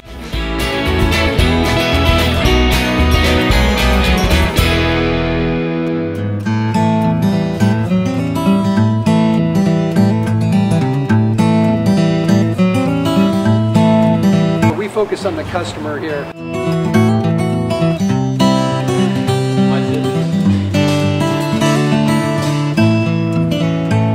Believe it or not, that is the biggest thing for customers on an oil change. They just want the convenience of coming in, driving in, getting it done, and driving out.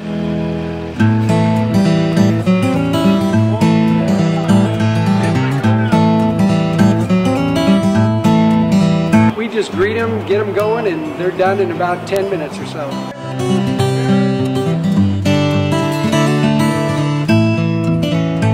We don't push any sales on them. We do the oil change, and I think that's what sets us apart is our customer service.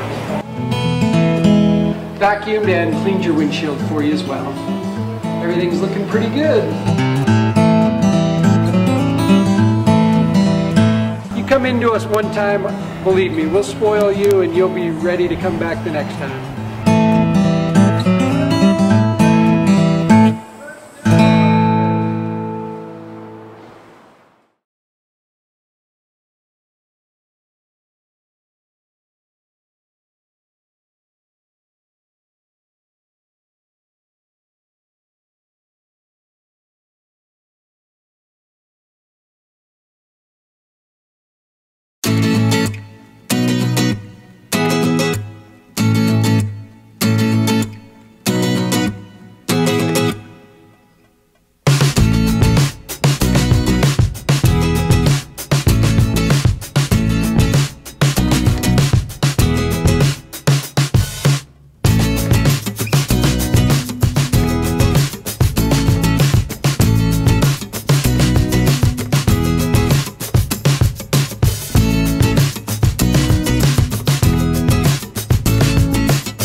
Feel better about this. It's over. Please get out of my Van Halen t-shirt before you jinx the band and they break up. Now back to the Inland Sports Show. Here's Pep and Jeff. And welcome back. It's the one and only Inland Sports Show on Fox Sports IE 1350 AM. Again, some breaking news. Nate Metters returning to UCLA for one more season. So he gets the chance to play for the new Bruins head coach, Chip Kelly, which will be pretty cool for Nate Metters. But right now we're joined by, on the Spoiled Quick Quality Oil Change Celebrity Hotline, a friend of the show, Tony Barile, local football coach, and he coached up Marcus Williams, and he was out there at Roosevelt High School running around Eastvale. And Coach, man, I know, obviously a lot of people are still talking about Marcus Williams. He was trending on Twitter, all those sorts of things. I mean, you know Marcus Williams better than most people. We heard a little bit of a statement from him. He tweeted something out earlier today as well. But, how do you think Marcus Williams is handling this based on the kind of guy that you know he is? Well, there's a reason that Marcus Williams is in the NFL. I've coached a lot of guys, and I've only been blessed to have 3 guys make it all the way, and he's one of them, and there's a reason. He's an outstanding human being. He's the hardest working guy I've been around. Great personality, great character, and has an awesome family and faith and a great background. So, Marcus is going to be fine. Marcus made a mistake, and he'll know that, and he already owned it. And he's going to come back and work. There's not going to be anybody who will outwork him and get him ready again. So if anybody can withstand this, Marcus is one of those guys that I've coached that I think can.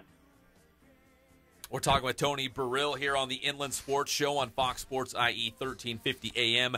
And Coach Barile, I was telling Jeff over here that when the whole play unfolded, it happened so quickly. Like, I wasn't expecting to see that. I was shocked.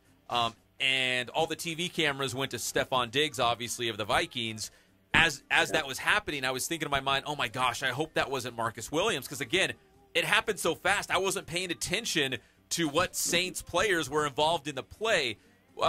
Did you watch the game live, and what was kind of your first reaction? Because all of us as football fans were like, how did that just happen? Like, we're stunned. We haven't seen something like that. Well, actually, I was out camping, so I didn't I didn't have the best reception in the world, but we were watching the game, and it's kind of fun. We always like to sit there and watch Marcus and see how he's doing and try to keep our eye on him. But the same thing, like you said, you're into the game, and you can't believe how much has gone back and forth with that, that little bit of time left. I mean, it was a great game. I didn't know who it was. Like you said, you just kind of go, oh gosh, hope it wasn't Marcus, and it happened to be. And I think that, I think God put people in certain positions to be able to handle certain things. And this is going to have Marcus grow up really quick. And you're right. I didn't see it was him right away, but on the replay, you saw it, 55 times, that it was definitely him. So, he was put in a situation, like everybody's saying on Twitter, he's the one who got the interception to get him rallied going back, That's right. Getting back into it. So he's making some great plays, and the thing that in reading all this stuff on Twitter, I think the big thing to remember is he's a kid, but what's difficult is getting paid to play a sport, that everybody gets to watch and everybody gets to have an opinion about. No longer is it just you guys reporting about it on the radio. Everybody gets to report whatever they want on Twitter and social media and everything else. So, it's a different type of game now, and he's got to have thick skin and that type of thing. And that's where, luckily he has a great solid base, support and that type of thing. But, like you said, right in the moment, it was so exciting. There was so much happening that you just couldn't believe what happened. I can't believe it was going this way. Well, Coach, he was 19 years old coming into the league, just turned 20 in the middle of the season. He's got 17 games started under his belt as a rookie. You've coached for years and years and years and years and years. Yep. And I want to say, you've had players that have made mistakes in key games. I'm sure. I mean, I coached for 25 years, and I had guys make mistakes. What would you tell a player like Marcus if you were coaching him in that game? Because he's going to learn from it. But what would you say to a player like that? Keep your head up. Right away, I would grab that kid and tell him how proud I am. I mean, Marcus is there for a reason. We have to remember that there's only 30 whatever safeties in the league, and he's one of them. And he is there for a reason because they believe in him and they have high expectations for him. So with that particular young man, what I would have told Marcus is, you're just fine. You're going to be okay. We're going to get you through this. Let's get through the first couple days and all the rough patches and everything else, and then let's do what you know how to do. And let's get in the weight room. Let's get on the practice field. Let's get in the film room. Because those are the things Marcus is going to do. I mean, that kid is going to there's not going to be anybody who's going to do what he does. He's just going to get in there and just start working. And he's going to overcome this and really come out from it pretty fine. Yeah. And yes. Oh, yeah, and by the way, you're right. I've been coaching for years and years and years. Yeah, Jeff added one more and years on the end of that one. I got to mess with him, Coach. Yeah. I got to mess with you. Now, Coach, I will say this. You've coached at several different places. You're one of the most positive guys I've ever met. People that know you, that I'm friends with, always say the same thing. You have such a good family bond. Your wife is a principal at Centennial. I know you were on the coaching staff. Are you having fun? And is it different being an assistant coach now than being running the show for so long? Are you having fun doing what you're doing? I really am. And yeah, I'm having a lot of fun. First and foremost with the family. You're right. I have a wonderful wife that's doing some amazing things, so I get to support her. I drug her along to 3 or 4, 5 different schools and made her change just as she's getting comfortable.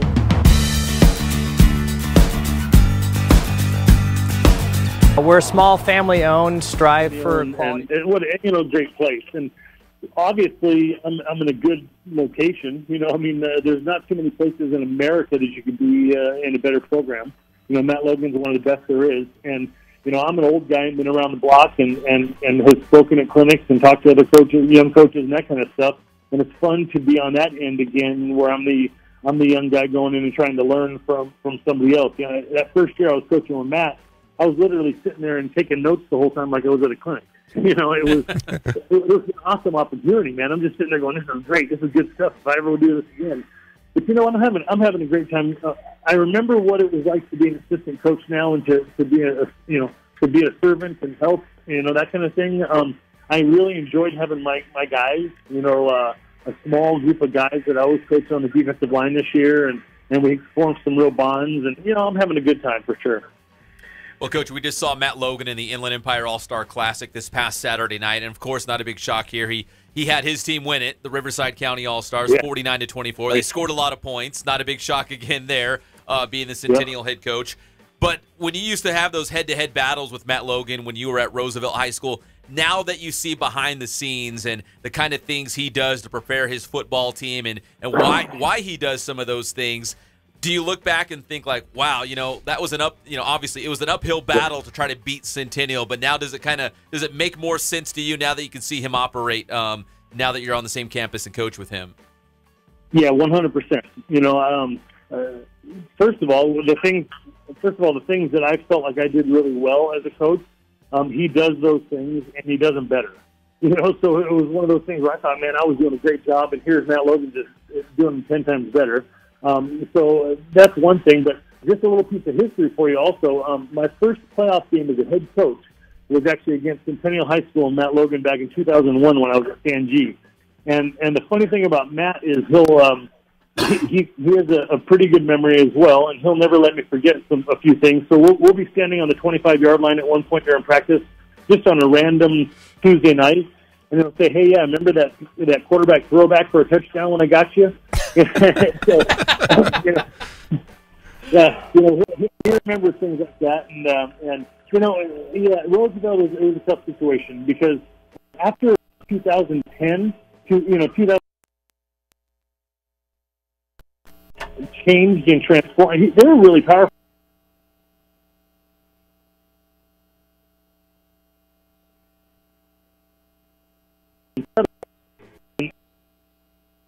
It's an uphill battle to get up to Centennial right now, I'll tell you what. Well, Tony, we appreciate the time, and I hope you had fun on your, a camping trip over the weekend? Yeah, we do an annual MLK camping trip with some friends, and so I unfortunately had to miss the All-Star game, but, I'll try to get to it next time we coach one of those. Well, Coach, since we got you on the phone, I got one more question for you before we let you go. So, Jeff over here, he has a lovely wife named Karla.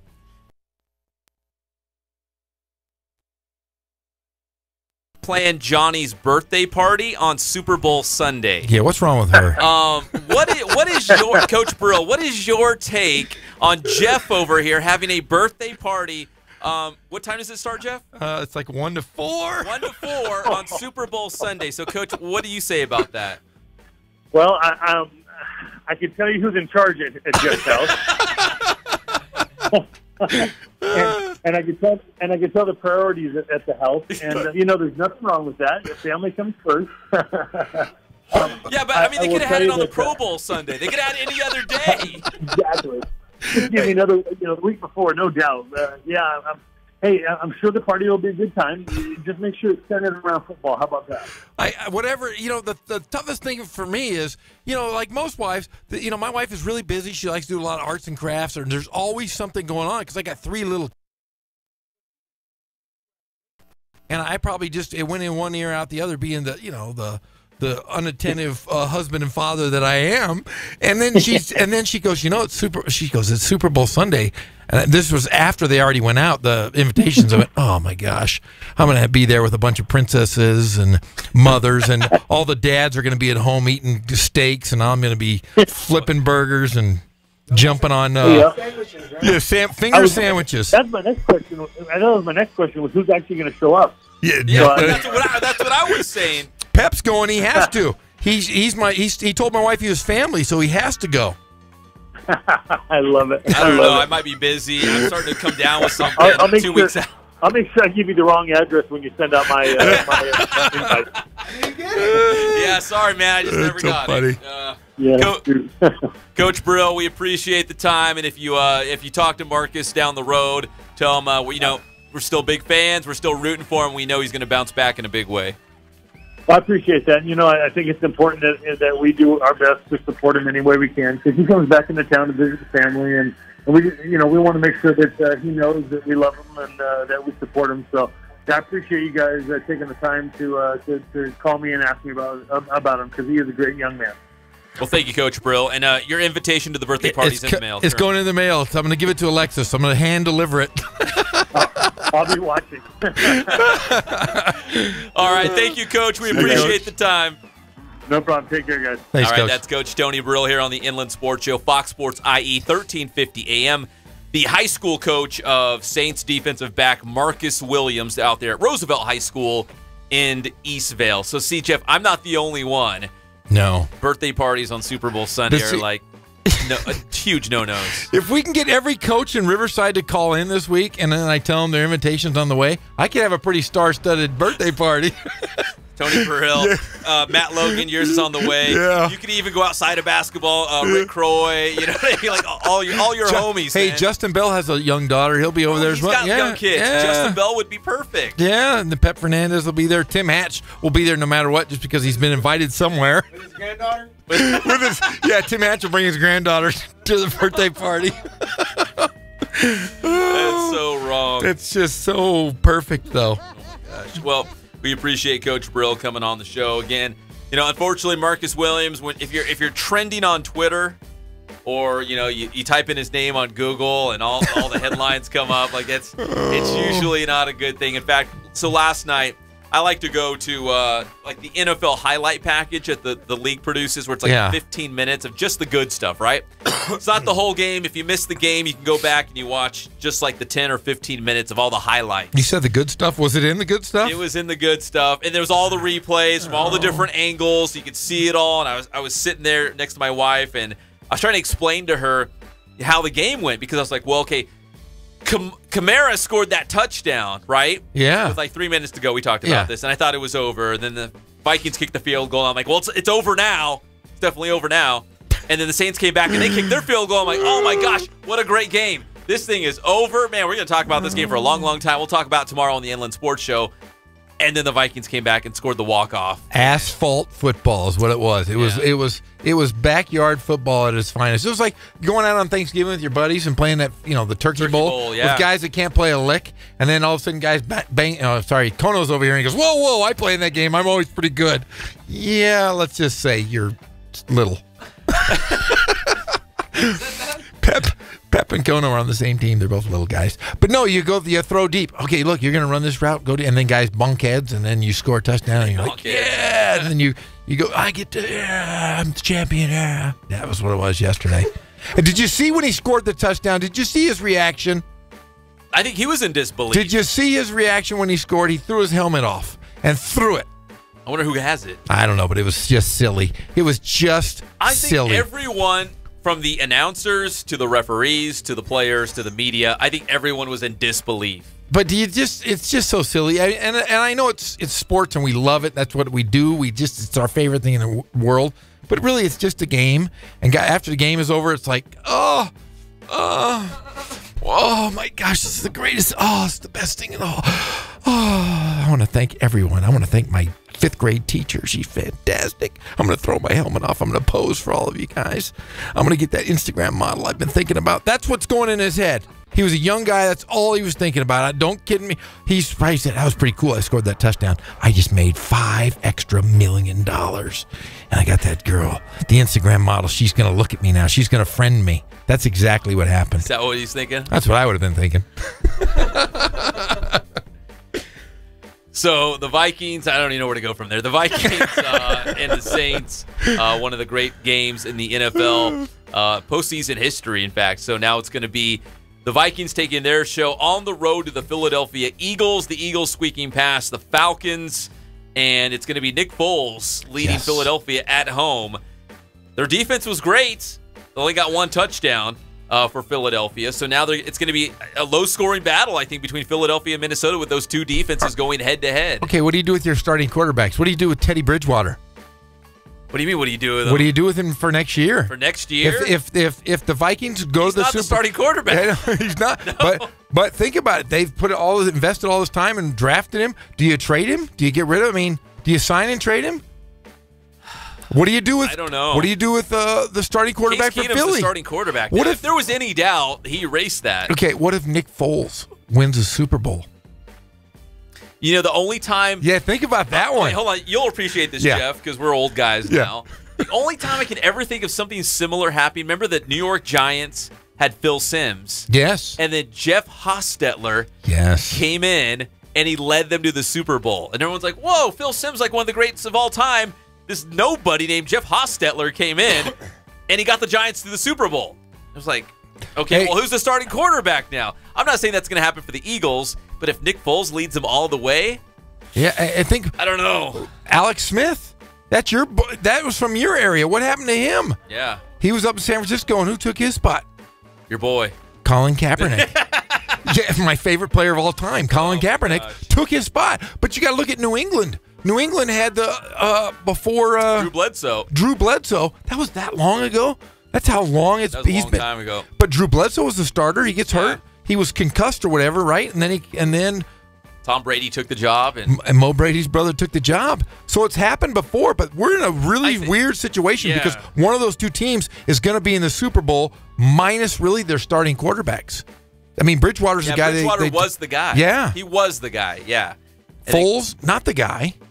I think the only difference maybe with Philadelphia as opposed to like we were talking about, the New York Giants and some of those teams is that the Patriots for that matter with Drew Bledsoe and Tom Brady, the guy who lost his job was the veteran, right? The young guy got a shot and took the job. Yes, right. Yes. But in this case, the young guy was Carson Wentz. Like he was the guy, and the veteran Nick Foles was the guy on the bench, and now he's into the game. And now he's trying to lead them to the Super Bowl. So it's kind of reversed. Same thing, but reversed. But both teams, somebody in that situation is going to be in the Super Bowl, and somebody has an opportunity to win the Super Bowl as a backup. Yeah, can you imagine going up to Case Keenum last year, even we'll say training camp last year, and say, hey, Case Keenum, this time next year, you're going to be leading a team one game at this point, 1 game away from the Super Bowl. Yes. As the starting quarterback. Mind blown. Like last year, there was a debate. Okay, is he the starter or is it going to be the rookie Jared Goff? Like they were battling for that starting job on a really bad Rams team. Crazy. And now he's 1 win away from the Super Bowl as the starting quarterback. People forget he was the most prolific passer in college football history. Yes, he was. I mean, it's not like he's just some random guy. And no, he was at the University of Houston. He was one of the best passers in college football history. He might have been the best in terms of just stats. And will he start next year? I think he's got to. I think it's different between when I look at their situation. I'm like, okay, Nick Foles beat out Teddy Bridgewater. But when I look at the Eagles, I'm like, okay, I don't care how well the Eagles do. Yeah, it's still Carson Wentz's team. Yeah, you know what I mean? Like it feels different. Yeah, I think because Teddy Bridgewater's been out of the public eye for so long, like he's been hurt and not in the lineup, like you almost forget that he's even on the team. Now, if Foles wins a Super Bowl, does he sign a deal with someone? I mean, that's the thing. Like I would take that and be like, okay, I just led them to a Super Bowl. Springboard that to somewhere else. Cleveland, here I come. I'm gonna cash in. I mean, you could, or as a quarterback, you could be a backup forever and still be. I mean, he could play for another 10 years or whatever, and sit there and carry a clipboard and make millions. He could. That's what I would want to be. I want to be a backup quarterback and never play, like never get in, but play 15 years. That's what I would want to be. You know, I'm not trying to knock him because he's my boy, but remember David Carr? Yes. The #1 overall pick. Yes. Played with Houston Texans for a while. Yeah. And then he bounced around. He was like Carolina Panthers to the 49ers to the Giants, back to the 49ers. He was a backup everywhere he went, but he was making millions. Yes. And hardly playing. Why would you not want that job? That's the best gig in the world. Yeah. Or a punter. I want to be a punter. Well, that is, or the long snapper. That's where the money's at. Well, yeah, because a punter's too much pressure. I would probably class, but a long snapper, big deal. Unless you do a bad snap. Yeah, but I'd be perfect. I think back in those like Giants 49er battles of the 90s, like late 80s and the 90s, I forget what his name was, but there was a long snapper who botched it, and it cost the Giants a playoff win. You don't remember his name, though, do you? I'm going to look. No. See, there you go. There you go. Hopefully that'll be Marcus Williams, right? We'll be like, who is that Saints DB? Remember there's that play? Marvin Williams.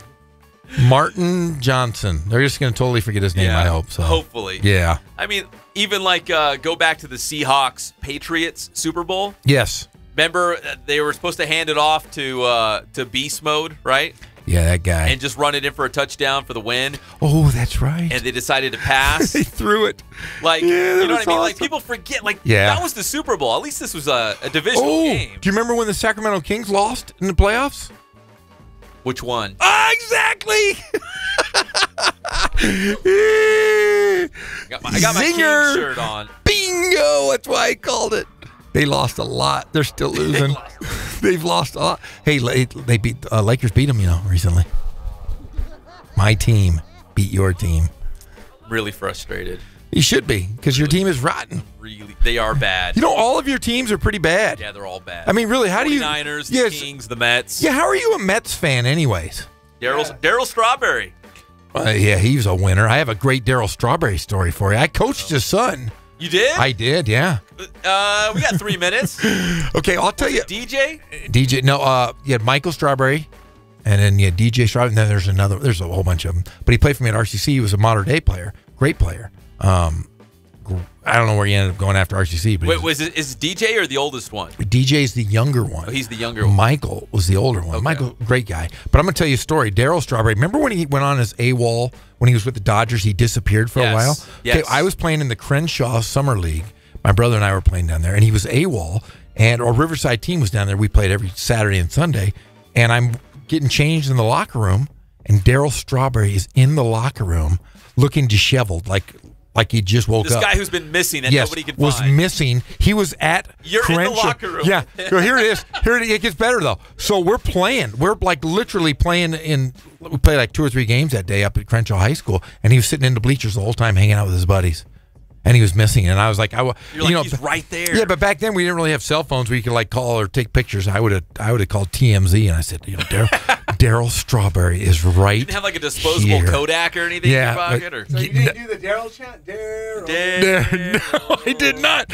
But he was looking real bad, and we do know he had he had lots of issues. He had demons. Yeah, and he had a demon apparently when he was sitting in the locker room because I was like, he looked bad. That's Durrell. That's Durrell right there. Darryl Strawberry. Durrell. And I was like, wonder where Dwight Gooden is. But Durrell was a great basketball and baseball player at Crenshaw High School. That's right. He's an LA guy. Yeah, so he's hanging out with his boys. And in fact, we have one of his boys is coming in, I think, Wednesday. What do you mean he's coming in? One of his boys is going to come into our studio, Danny Griffin, who is an assistant basketball coach at CSUN, who was an All-American. He's going to come in and hang out with us a little bit. Really? Yeah, he's one of my boys. Wait, Darryl Strawberry has a son at Northridge? Playing for Northridge? No. Just an assistant coach who was a Crenshaw guy who knew all those guys. Okay. You're like, he's coming in. I'm like, No, just one of my boys. Danny Griffin, one of the best high school basketball players I've ever seen, is going to come over and hang out during the show. But he knows Darryl Strawberry? I'm sure he knows him. He knows Darryl probably pretty well. I'm sure he does. Darryl Strawberry. He was the man. Actually, he cleaned up his life. He's like a pastor now. Okay. He's got his life together. Doc Gooden, though. Doc Gooden sounds, he's everything. Like, he's still, I don't know what he's up to, but he's it's just weird. He's living like it's 1986. Yeah. Who's your favorite Met of all time besides Durrell? No, it's Darryl Strawberry. Oh, who else? The other one's Hojo, Howard Johnson. Howard Johnson. Lenny Dykstra's up there. He is? Keith Hernandez. Boy, you like some winners. Lenny Dykstra and Durrell. Yeah, Hojo, Todd Hundley. Todd Hundley's okay. Right after that team. Who are the Nasty Boys? Remember? Rob Dibble, Norm Charlton, and Randy Myers. The Nasty Boys, Cincinnati Reds. Nasty Boys. But man, Cincinnati was good. So you're a Mets fan, a Sacramento Kings fan. All my teams stink. I totally get it. Are you a hockey guy too? You like hockey? Who's your hockey team? The Sharks. Yeah. Well, they've been good. Yeah. They've been okay. But you don't ever talk about them, so you don't have any shirts. No. We might, if we have time at the end of the show, we might talk Lakers because it pains me to say that they are ahead of. The Kings have taken like 3 steps back, and the Lakers are actually taking a couple steps forward. And it pains me to actually say that as I wear my Sacramento Kings shirt right now. Maybe Larry Ball should talk to Sacramento. Larry Ball. Hey, have you noticed that Lonzo's hurt again, though? He hurt his knee. Is he? But they have a 4-game winning streak. Yeah. Hey, did you see that Larry Ball's kids played in the professional level? They went over, and they played 9 minutes total between the two of them.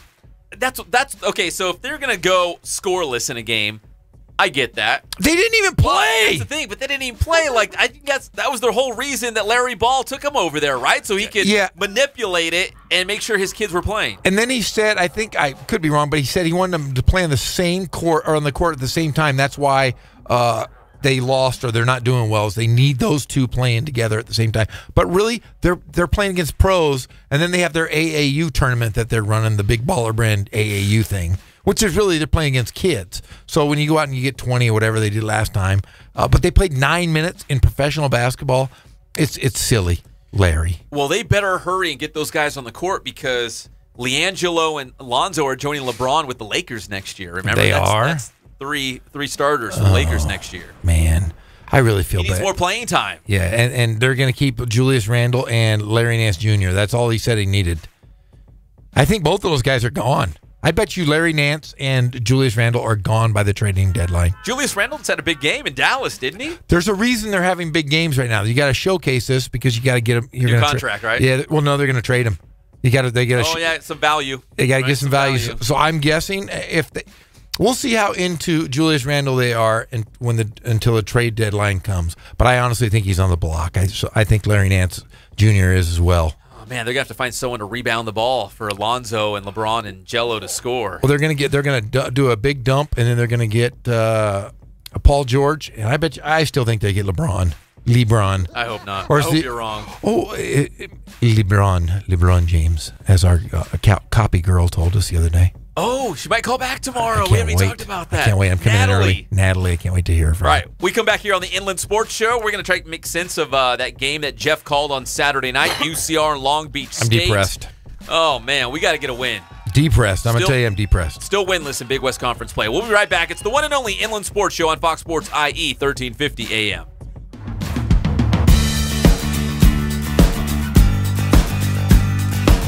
We're small, family-owned, strive for quality pre-owned vehicles. We're not a volume dealer, and we take every deal as personal to us.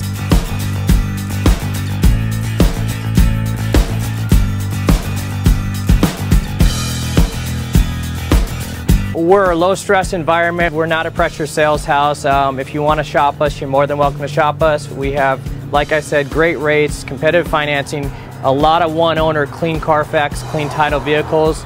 As you see, we have Carfax everywhere. That's most important to us, to educate our customers before they make a purchase.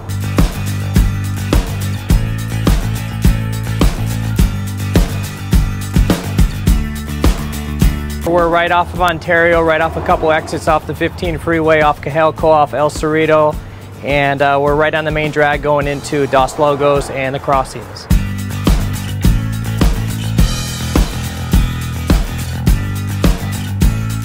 We have great financing, we have great lenders that we're using. We do buy, sell, trade, cash for your car. Whatever we need to do to help accommodate the customer, that's what we're here for.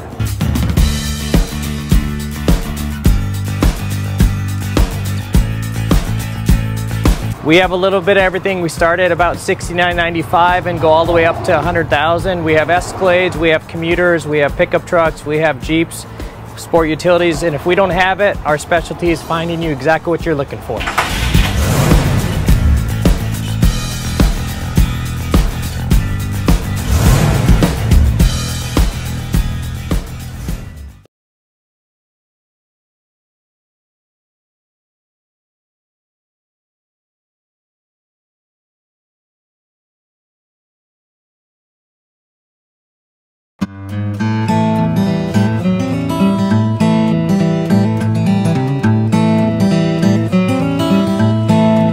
We focus on the customer here.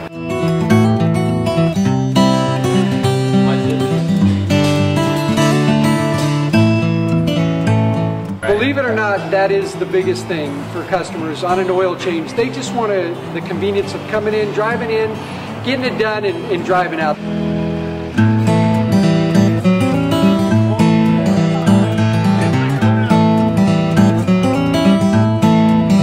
We just greet them, get them going, and they're done in about 10 minutes or so.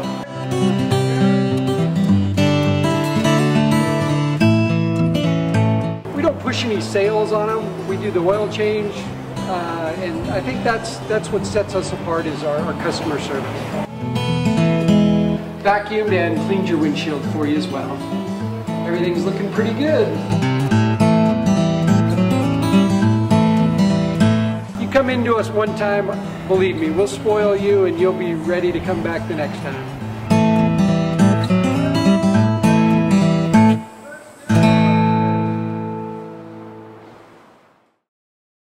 Many of the future doctors, engineers, and entrepreneurs of our country can be your kids. We all know how hard it is for you to send them to college. This is why many support you. And the Hispanic Scholarship Fund helps you prepare, plan, and pay for your kids' college education. Learn more at hsf.net. Brought to you by the Hispanic Scholarship Fund and the Ad Council. My name is Tom. My name is Cindy. We give to and volunteer with United Way at our community free health clinic. We know our time and money are going to the right places. We don't just wear the shirt. We live it. Give, advocate, volunteer, Live United. Go to liveunited.org. Brought to you by United Way and the Ad Council. From the Cold Star Ice Studios, it's Fox Sports IE, 1350 AM, KUBE, Riverside. Doesn't it look like I am ready? I am always ready. I have been ready since first call. I am ready. Roll. Now back to the Inland Sports Show. Here's Pep and Jeff. Well, you heard it here first. Nate Metters out of San Gorgonio High School is going back to UCLA for one more season. Today was the deadline. We broke the news. It's catching on real quick right now on social media, but we're excited for Nate Metters to play another season at UCLA for head coach Chip Kelly. Welcome back to the one and only Inland Sports Show on Fox Sports IE, 1350 AM. We're brought to you by Spoiled, quick quality oil change, Ken Sporting Goods, Boost Performance Training, and Catalano Motors in Corona. So I was at the IE All-Star Classic on Saturday night at Centennial High School. Great game, 21-17. That sounds like fun. Quarter, and then Matt Logan and that offense just stepped on the gas and they pulled away. Yeah, it sounds like fun.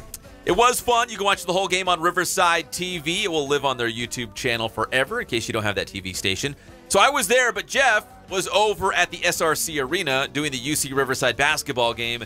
And Jeff, we talked after your Highlander game and the IE All-Star Classic, and I'm like, what happened? And it sounds like the same thing happened over and over again. They came out, they jumped out to a quick start Saturday night versus Long Beach, but Long Beach really recovered quickly. They held on to a 75-68 win, conference win over the Highlanders. Tough game though, because they were without their leading scorer Dikembe Martin. Didn't play due to team violation of rules, but they just didn't have enough really to put those guys away. Long Beach State was one of the better teams we've seen, the most athletic team we've seen so far in the Big West. Now, if I read this right, Eric Rawwire got his first start for the Highlanders? Eric Rawwire. It's the toughest name in the world to say for me. Rawwire. Rawwire. He's foreign, that's why. He's from Canada. Canada? Yeah. No, he came in and he did well, but they just didn't shoot well. Long Beach was so athletic. I mean, they were just running the floor. They were getting out in transition, getting easy three-point buckets. Riverside just didn't seem to have enough at all going into this game. They took away Chance Murray. Chance Murray had to become the scorer of the game with DK out. And they really just said, hey, we're going to make you beat us from the outside. Riverside didn't hit outside shots. The biggest problem, I think, with Riverside that night was the first 20 rebounds, they were out-rebounded 20-2. Ooh. So Long Beach had 20 rebounds to UC Riverside's 2. And that was really tough. And then they gave up so many offensive rebounds, which was really a problem. It was just a tough game for the Highlanders. And it's their 11th loss in conference we've seen. So 11 straight losses in conference play going back to last season. So I didn't do the games last year. You did. But, yeah, they're trying to snap this streak Wednesday against Northridge. So right now, UC Riverside currently on the season. They're 5-13 overall, but they're 0-4 in the Big West Conference. Something that we will be talking about over and over again in the coming weeks is they just don't want to finish in last place because the last place team in the Big West Conference will not go to the conference tournament at the Pond in Anaheim at the end of the season. No, and the tough thing is you're without your leading scorer for we don't know how long yet. DK, the poster boy, the leading scorer. I mean, he handles the ball on offense. Yeah, I know Chance Murray does too, but, I mean, he does so many things for them. Yeah, and it just takes away. You can't, they gave up, I think, 24 offensive rebounds. That's a lot of second chance points. And that's what cost them, really. And as a team, you're changing up your lineup. You've had Dikembe Martin, who started every single game and played over 30 minutes in every single one of those games. It's tough when you have to call guys' number and say, look, you've got to take up the scoring. And when you have Chance Murray, who's now has to be your point guard, Javon Brown came back, which was nice. I mean, we hadn't seen him in over a month. Maybe he can help with the point guard roles and put Chance more of a scorer.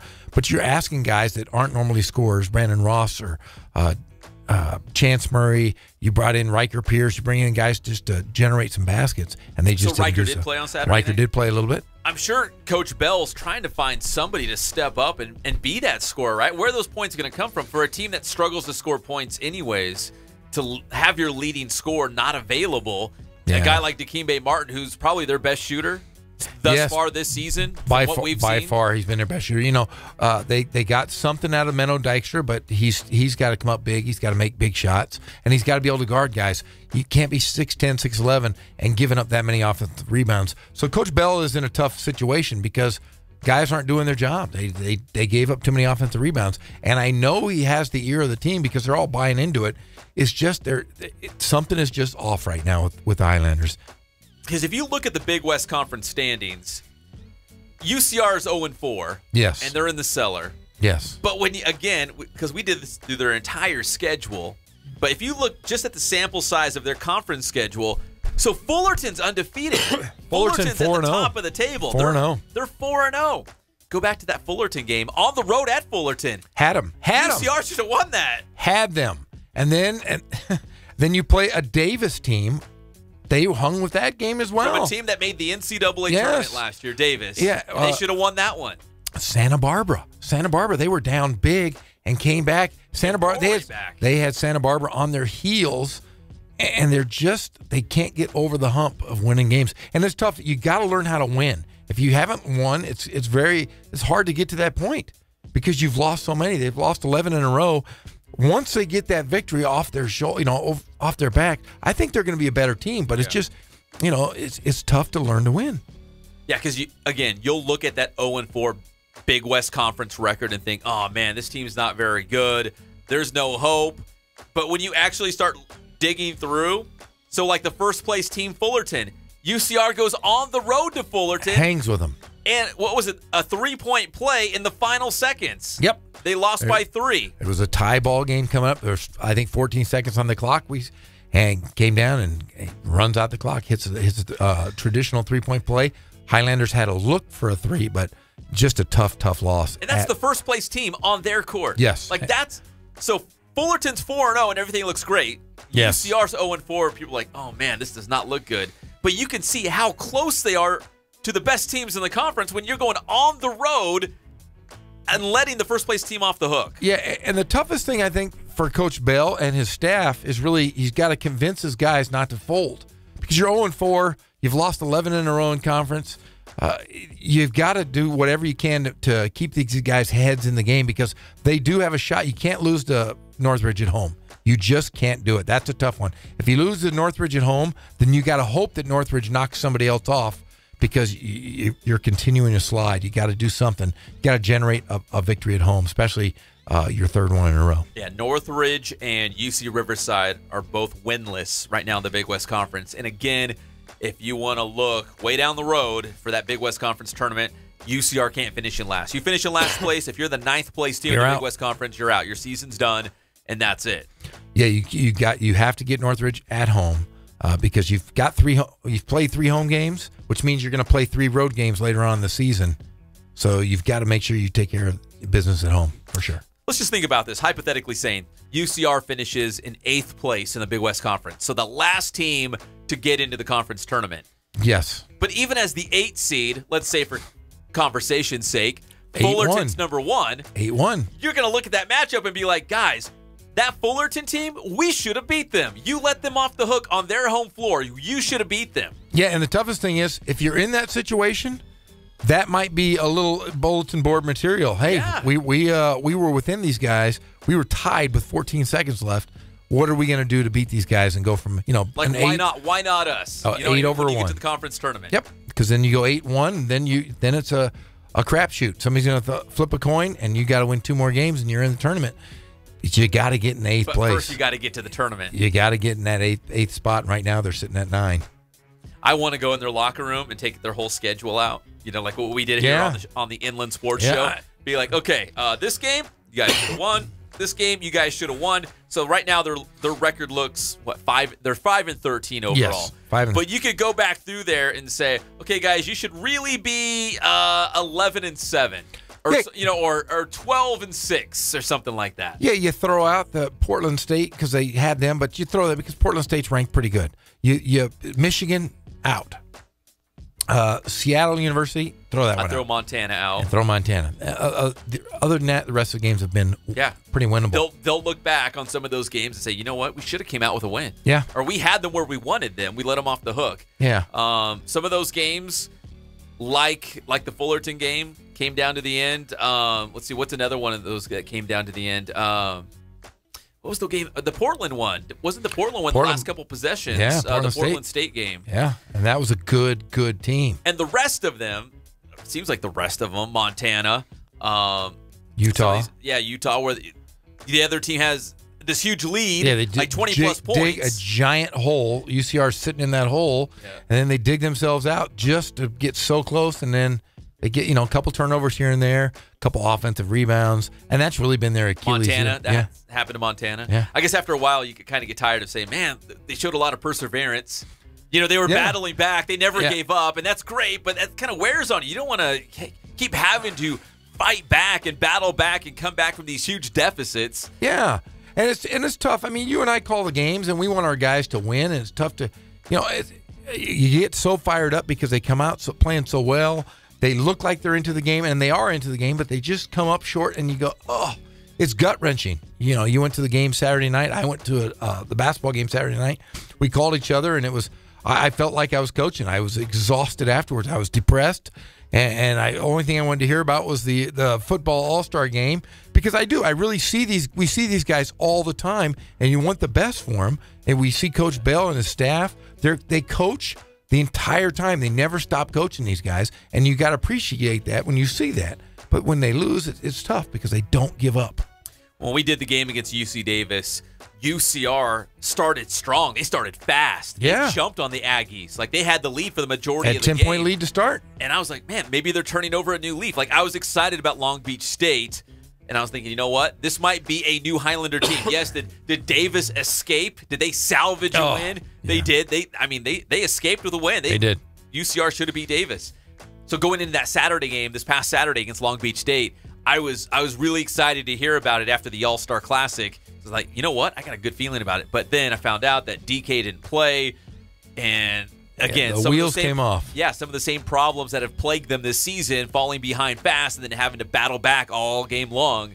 it kind of like history unfolded itself all over again against the 49ers. Yeah, and they were down 20, and Coach Bell went to his reserves. They cut it. They got it down, I think, within 7, and it was pretty close. The reserves played well. Trying to find somebody, right? Yeah, I mean, just anybody. Step up. But they play hard. You got to give them credit. Sometimes they're just, there's another extra 6'8" guy out there who's getting too many rebounds, or there'll be a shooter on the other team that'll come down and hit 2 3-pointers in a row, and what starts out as a tie game ends up being a 6-point ball game within like 10 seconds.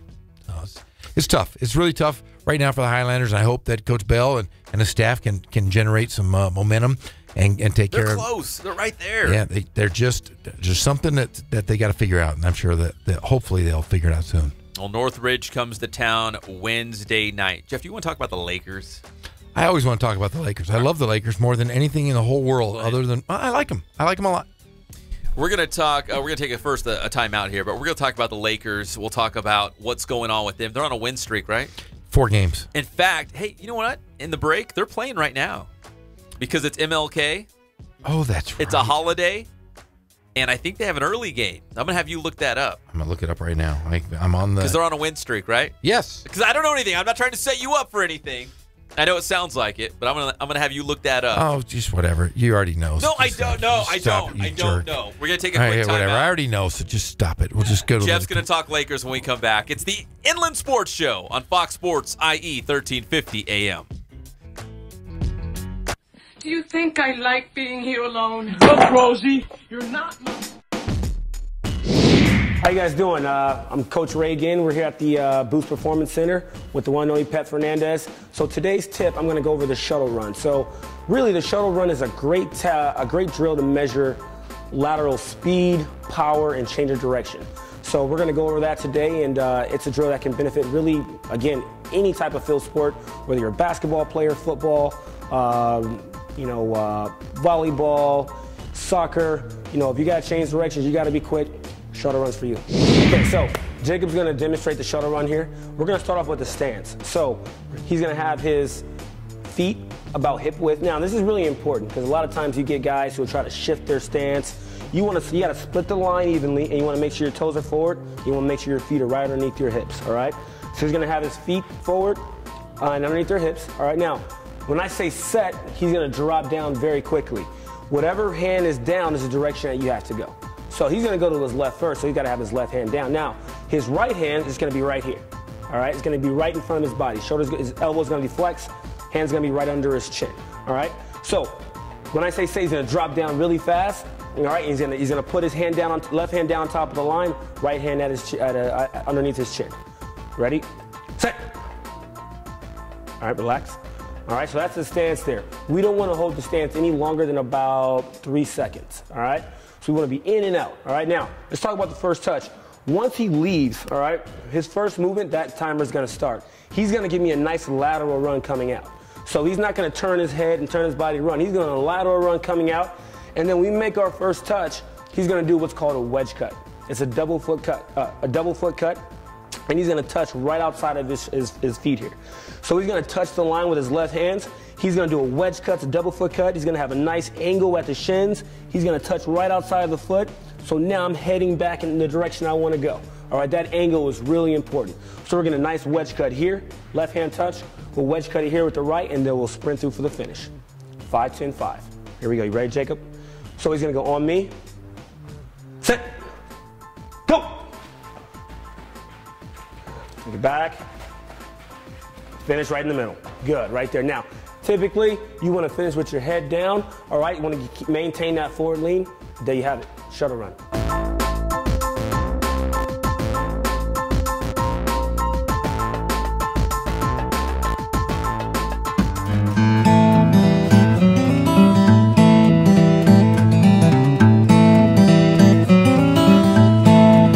We focus on the customer here.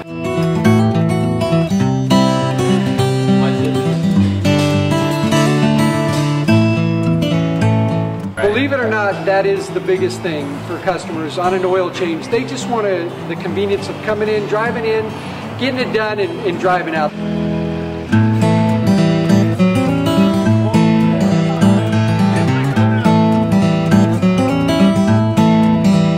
just greet them, get them going, and they're done in about 10 minutes or so.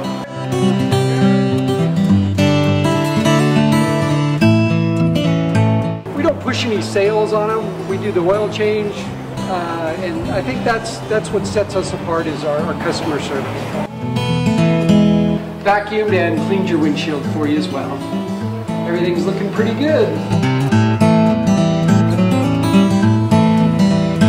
You come into us one time, believe me, we'll spoil you and you'll be ready to come back the next time.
Back to the Inland Sports Show. Here are your hosts, Pep Fernandez and Jeff Gorham.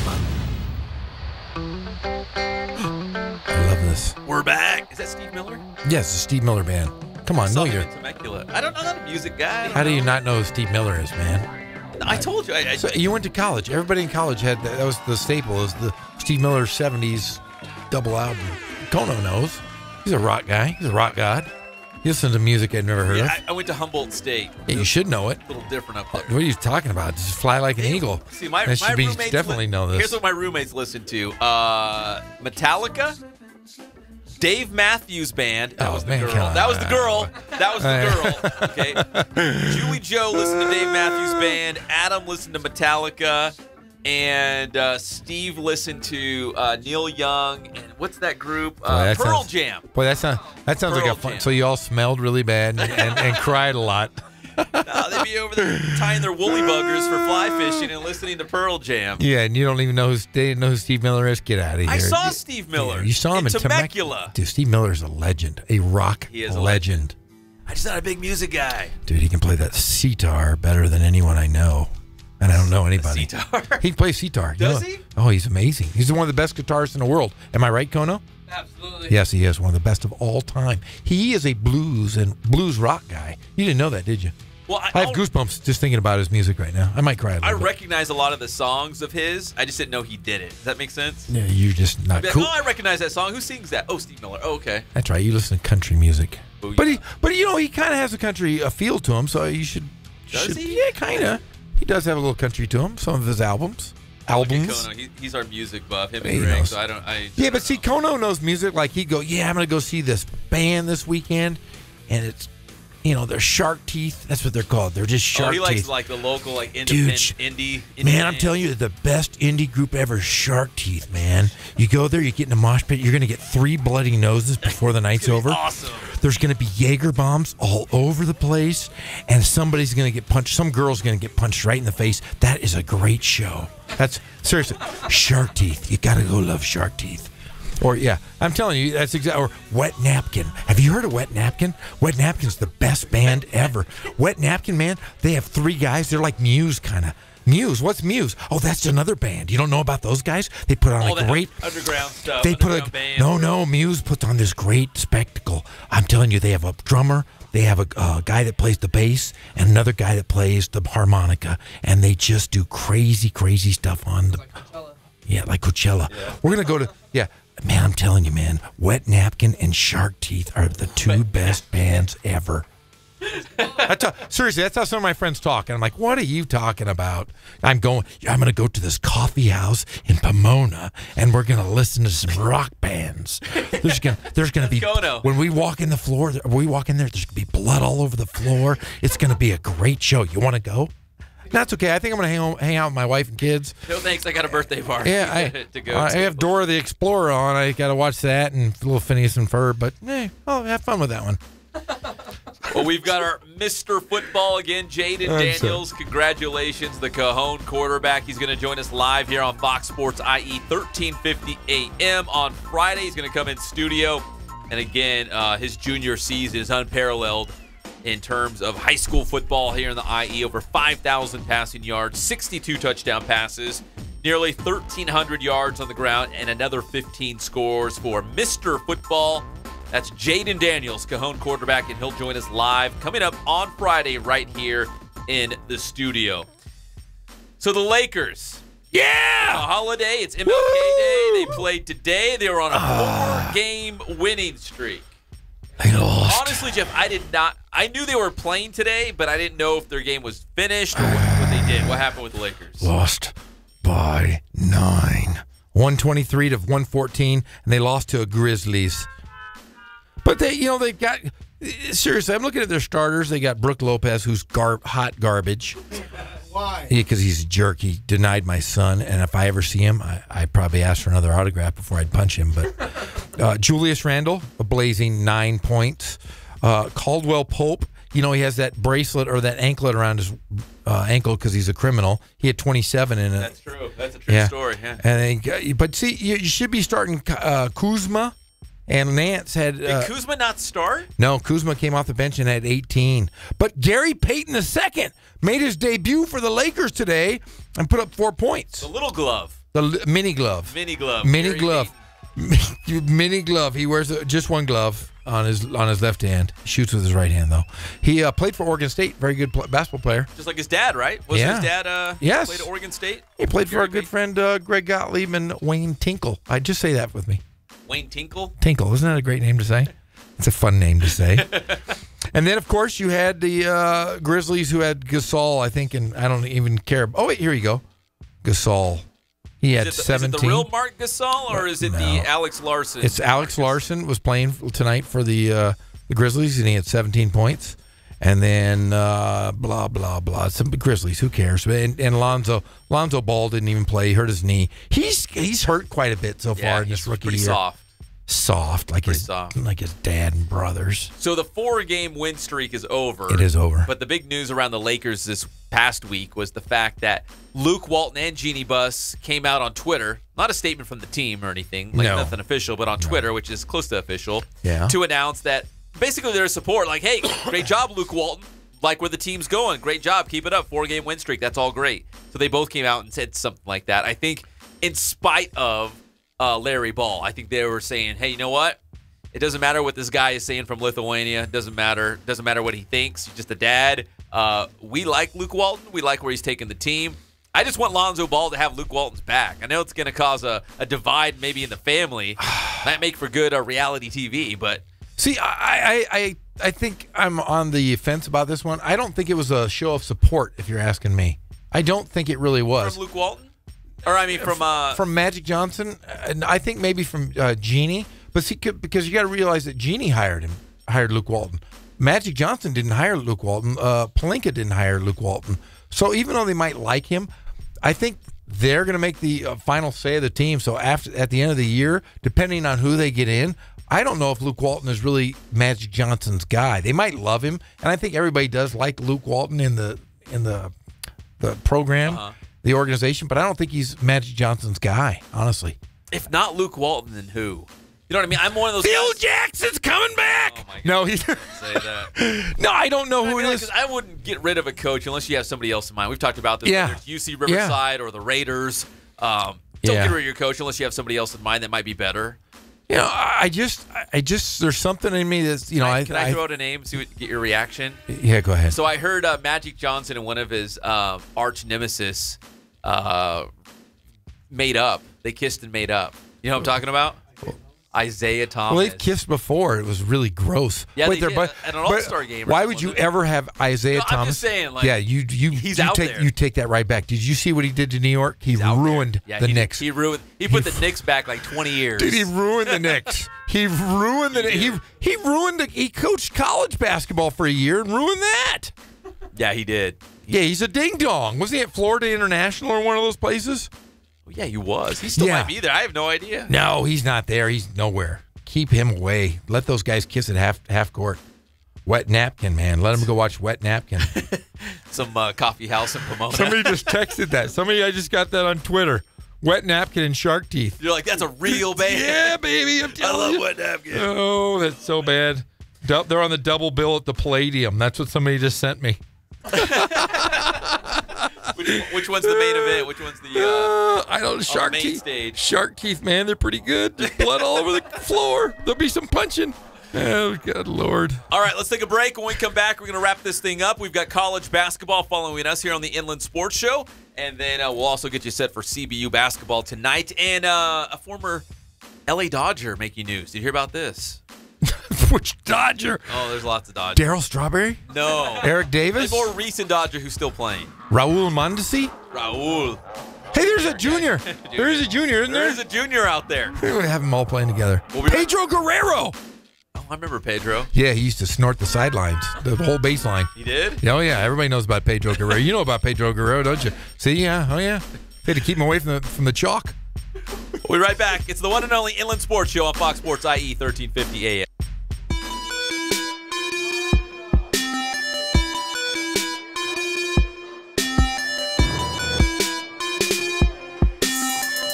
I played once upon a time at Centennial High School. I was actually on the first ever CIF championship team back in 2000, and then my senior year we won it again.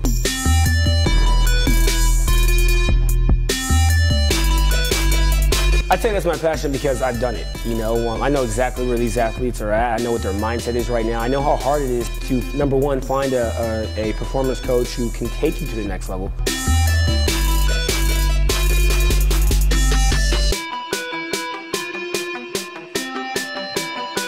What sets us apart has to be, you know, how we work with our athletes and what we know.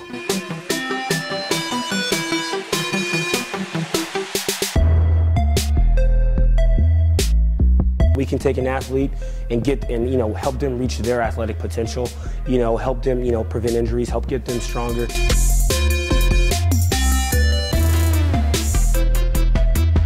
I know every single athlete who steps into this gym. I know exactly where they're at, and I'm going to progress them every week. If you're not getting results, then, you know, really what's it about? We're going to deliver something that's measurable, you know, in terms of speed, power, you know, strength, agility.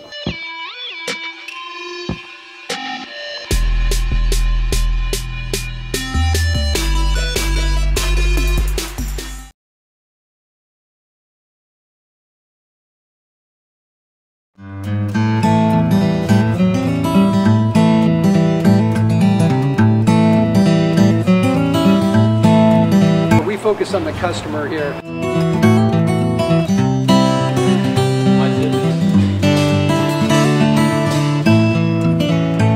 Believe it or not, that is the biggest thing for customers on an oil change. They just want the convenience of coming in, driving in, getting it done, and driving out.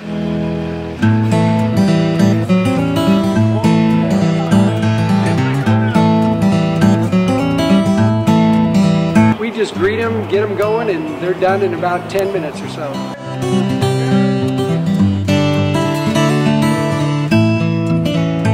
We don't push any sales on them. We do the oil change, and I think that's what sets us apart is our customer service. Vacuumed and cleaned your windshield for you as well. Everything's looking pretty good. You come come into us one time, believe me, we'll spoil you and you'll be ready to come back the next time.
it and ultimately control it. This is fascinating. I can't wait to read it. It's $14.99 on my website. Okay. Plus shipping and handling. Even if I buy it here? It's shipped from somewhere else, isn't it? And I've been handling it. We're back to the Inland Sports Show. Here are your hosts, Pep Fernandez and Jeff Gorham. Well, the breaking news just keeps pouring in here on the Inland Sports Show on Fox Sports IE, 1350 AM. First, it was Nate Metters. He's going back to UCLA for another year. And this just in, from Lithuania. Oh! Are we talking Larry Ball? No, we're not. Oh, I'm going to vomit. We're talking LaMelo Ball. Jello Ball. He's the middle ball, remember? He's the middle ball. This. Yeah, he's got an issue. If he's the middle ball, he's got issues. Well, LaMelo Ball, who's the youngest one? Yes. What is he, 16? 16. He's his hair. Chino Hills he High needs School. a haircut too. He had 31. Oh. And Jello Ball, who's the middle ball. Remember, Lonzo's the oldest, and there's the middle ball, Jello. He had 29. Oh. Just hours ago in Lithuania. They were playing in the Big Baller Classic. Is that what it's called? I don't know. It's the AAU circuit that they play high school kids. I don't even care. Let's talk about their pro debut. They played 9 minutes and got donuts. They got donuts in that game. So no, So this one wasn't a pro game, probably. No, this was the Big Baller brand extravaganza where they play 12-year-olds and say, hey, let's just run around and shoot. It's the AAU circuit. It's stupid now. I'm not going to waste my time watching them. So somebody posted some video and there was no defense. Like they were just like wide open lay-ins and open jumpers. Yeah, it's just silly. Hey, you had a Dodger thing you were teasing us with. Oh, yeah, so... Yeah, don't you get off this Dodger kick. Because you were knocking me about the Mets. Yeah, I should have. Right? Yeah, You're always like, should be all your knocked. teams stink. Your Sacramento Kings stink. Your Yeah. 49ers stink. Your Mets stink. Well, guess what? The Mets are going to sign Adrian Gonzalez. Dodgers great. Oh, that's great. He can just go. He was so good for the Dodgers this year. He's going to go. He was hurt, remember? Oh, yeah. He's going to go play first base for really a last place team. And this, but coming back. He likes to travel too. You know, He does. He wasn't with the Dodgers during the World Series. Remember that? He was like in Italy or something. He's a ding dong. That was a bad move. That was like the writing on the wall that he's not coming back. No. But here's how Adrian Gonzalez going to the Mets affects the Inland Empire. Because think about it. When Adrian Gonzalez hurt his back, Yes. it was Cody Bellinger, former Rancho Cucamonga Quake. He's good looking. That's a good looking young man. Is he? Yeah, he's a good looking guy. Weird looking. No, he's good looking. Chicks dig him. Ask your wife. Yeah, she likes weirdos. Yeah, she did likes say he was weird-looking. cute. She's No, he's weird looking. No, stop it. He's Kono, not. is he weird looking? Weird. No, he's like a boy bander guy. No, he's cool. He's a weird looking guy. Okay. Anyways, he is a weird looking guy. Okay, Cody Bellinger. But the former Quake took Adrian Gonzalez's job. Gonzalez was hurt. Bellinger was supposed to fill in, but he was so good that when Gonzalez was healthy, they were going to send him back down to the minors, but he never got sent back down because he was so good. That's right. So now Adrian Gonzalez didn't have anywhere to go, but now he's a New York Met. Bring it on. We love him at formerly Shea Stadium, Citibank Field. Yeah. We love him in Flushing, New York. That's right. He won't even be able to find the ballpark. He's traveling all over the world. Yeah, he was not with the Dodgers. No, and you never you'd kind of heard stuff, the rumblings. You know, if you listen to Dodger talk, you'd mention him, and people would be like, "Oh, let's not talk about him. Really, he's not doing." He wasn't the same. He was okay, but he wasn't the same. Adrian Gonzalez. I forget he was a Padre. Everybody forgets they were And a a Padre. Red Sox. Everyone forgets. Well, Red Sox are good, but everybody forgets they were a Padre. Maybe he's trying to block that part out. That minor league team down in San Diego? Triple-A baseball down there. Not even triple. Rookie league. Rookie ball. Well, we've been proudly brought to you by our good friends at Spoiled. Quick quality oil change. You'll be spoiled by great customer service, and they've got low prices. You get the flour, you get the mint, and back on the road in a hurry. Ken Sporting Goods, more than 40 years in the Inland Empire, and they still have all your sporting gear needs. And they do the Letterman's jackets as well. So if you're the big man on campus, go to Ken Sporting Goods and get that Letterman's jacket and all those cool patches you put on there. Boost Performance Training in Corona with Coach Ray Bass. Doesn't matter if it's baseball or football or lacrosse or golf, he'll train you up. And also the new Overtime program for those younger athletes going into high school. And Catalano Motors in Corona off Temescal Canyon Road. That's where you can buy, trade, or finance a sweet new ride. And they'll make that car shopping experience nice and smooth and meet your expectations and go beyond them. It's Derek Catalano and his team at Catalano Motors in Corona. We got Cal Baptist taking on Hawaii Pacific tonight. Another Monday Pac-West game. Jeff, we'll talk about that tomorrow. I just got a text in that the Roosevelt beat Arcadia 68-62 at the Martin Luther King Classic. Oh, nice solid win for Roosevelt, trying to bounce back from that tough loss against Centennial. Good victory in the land there. of the Big Eight. Yep. We'll see you tomorrow, 3 o'clock, right here with the one and only Inland Sports Show on Fox Sports IE 1350 AM.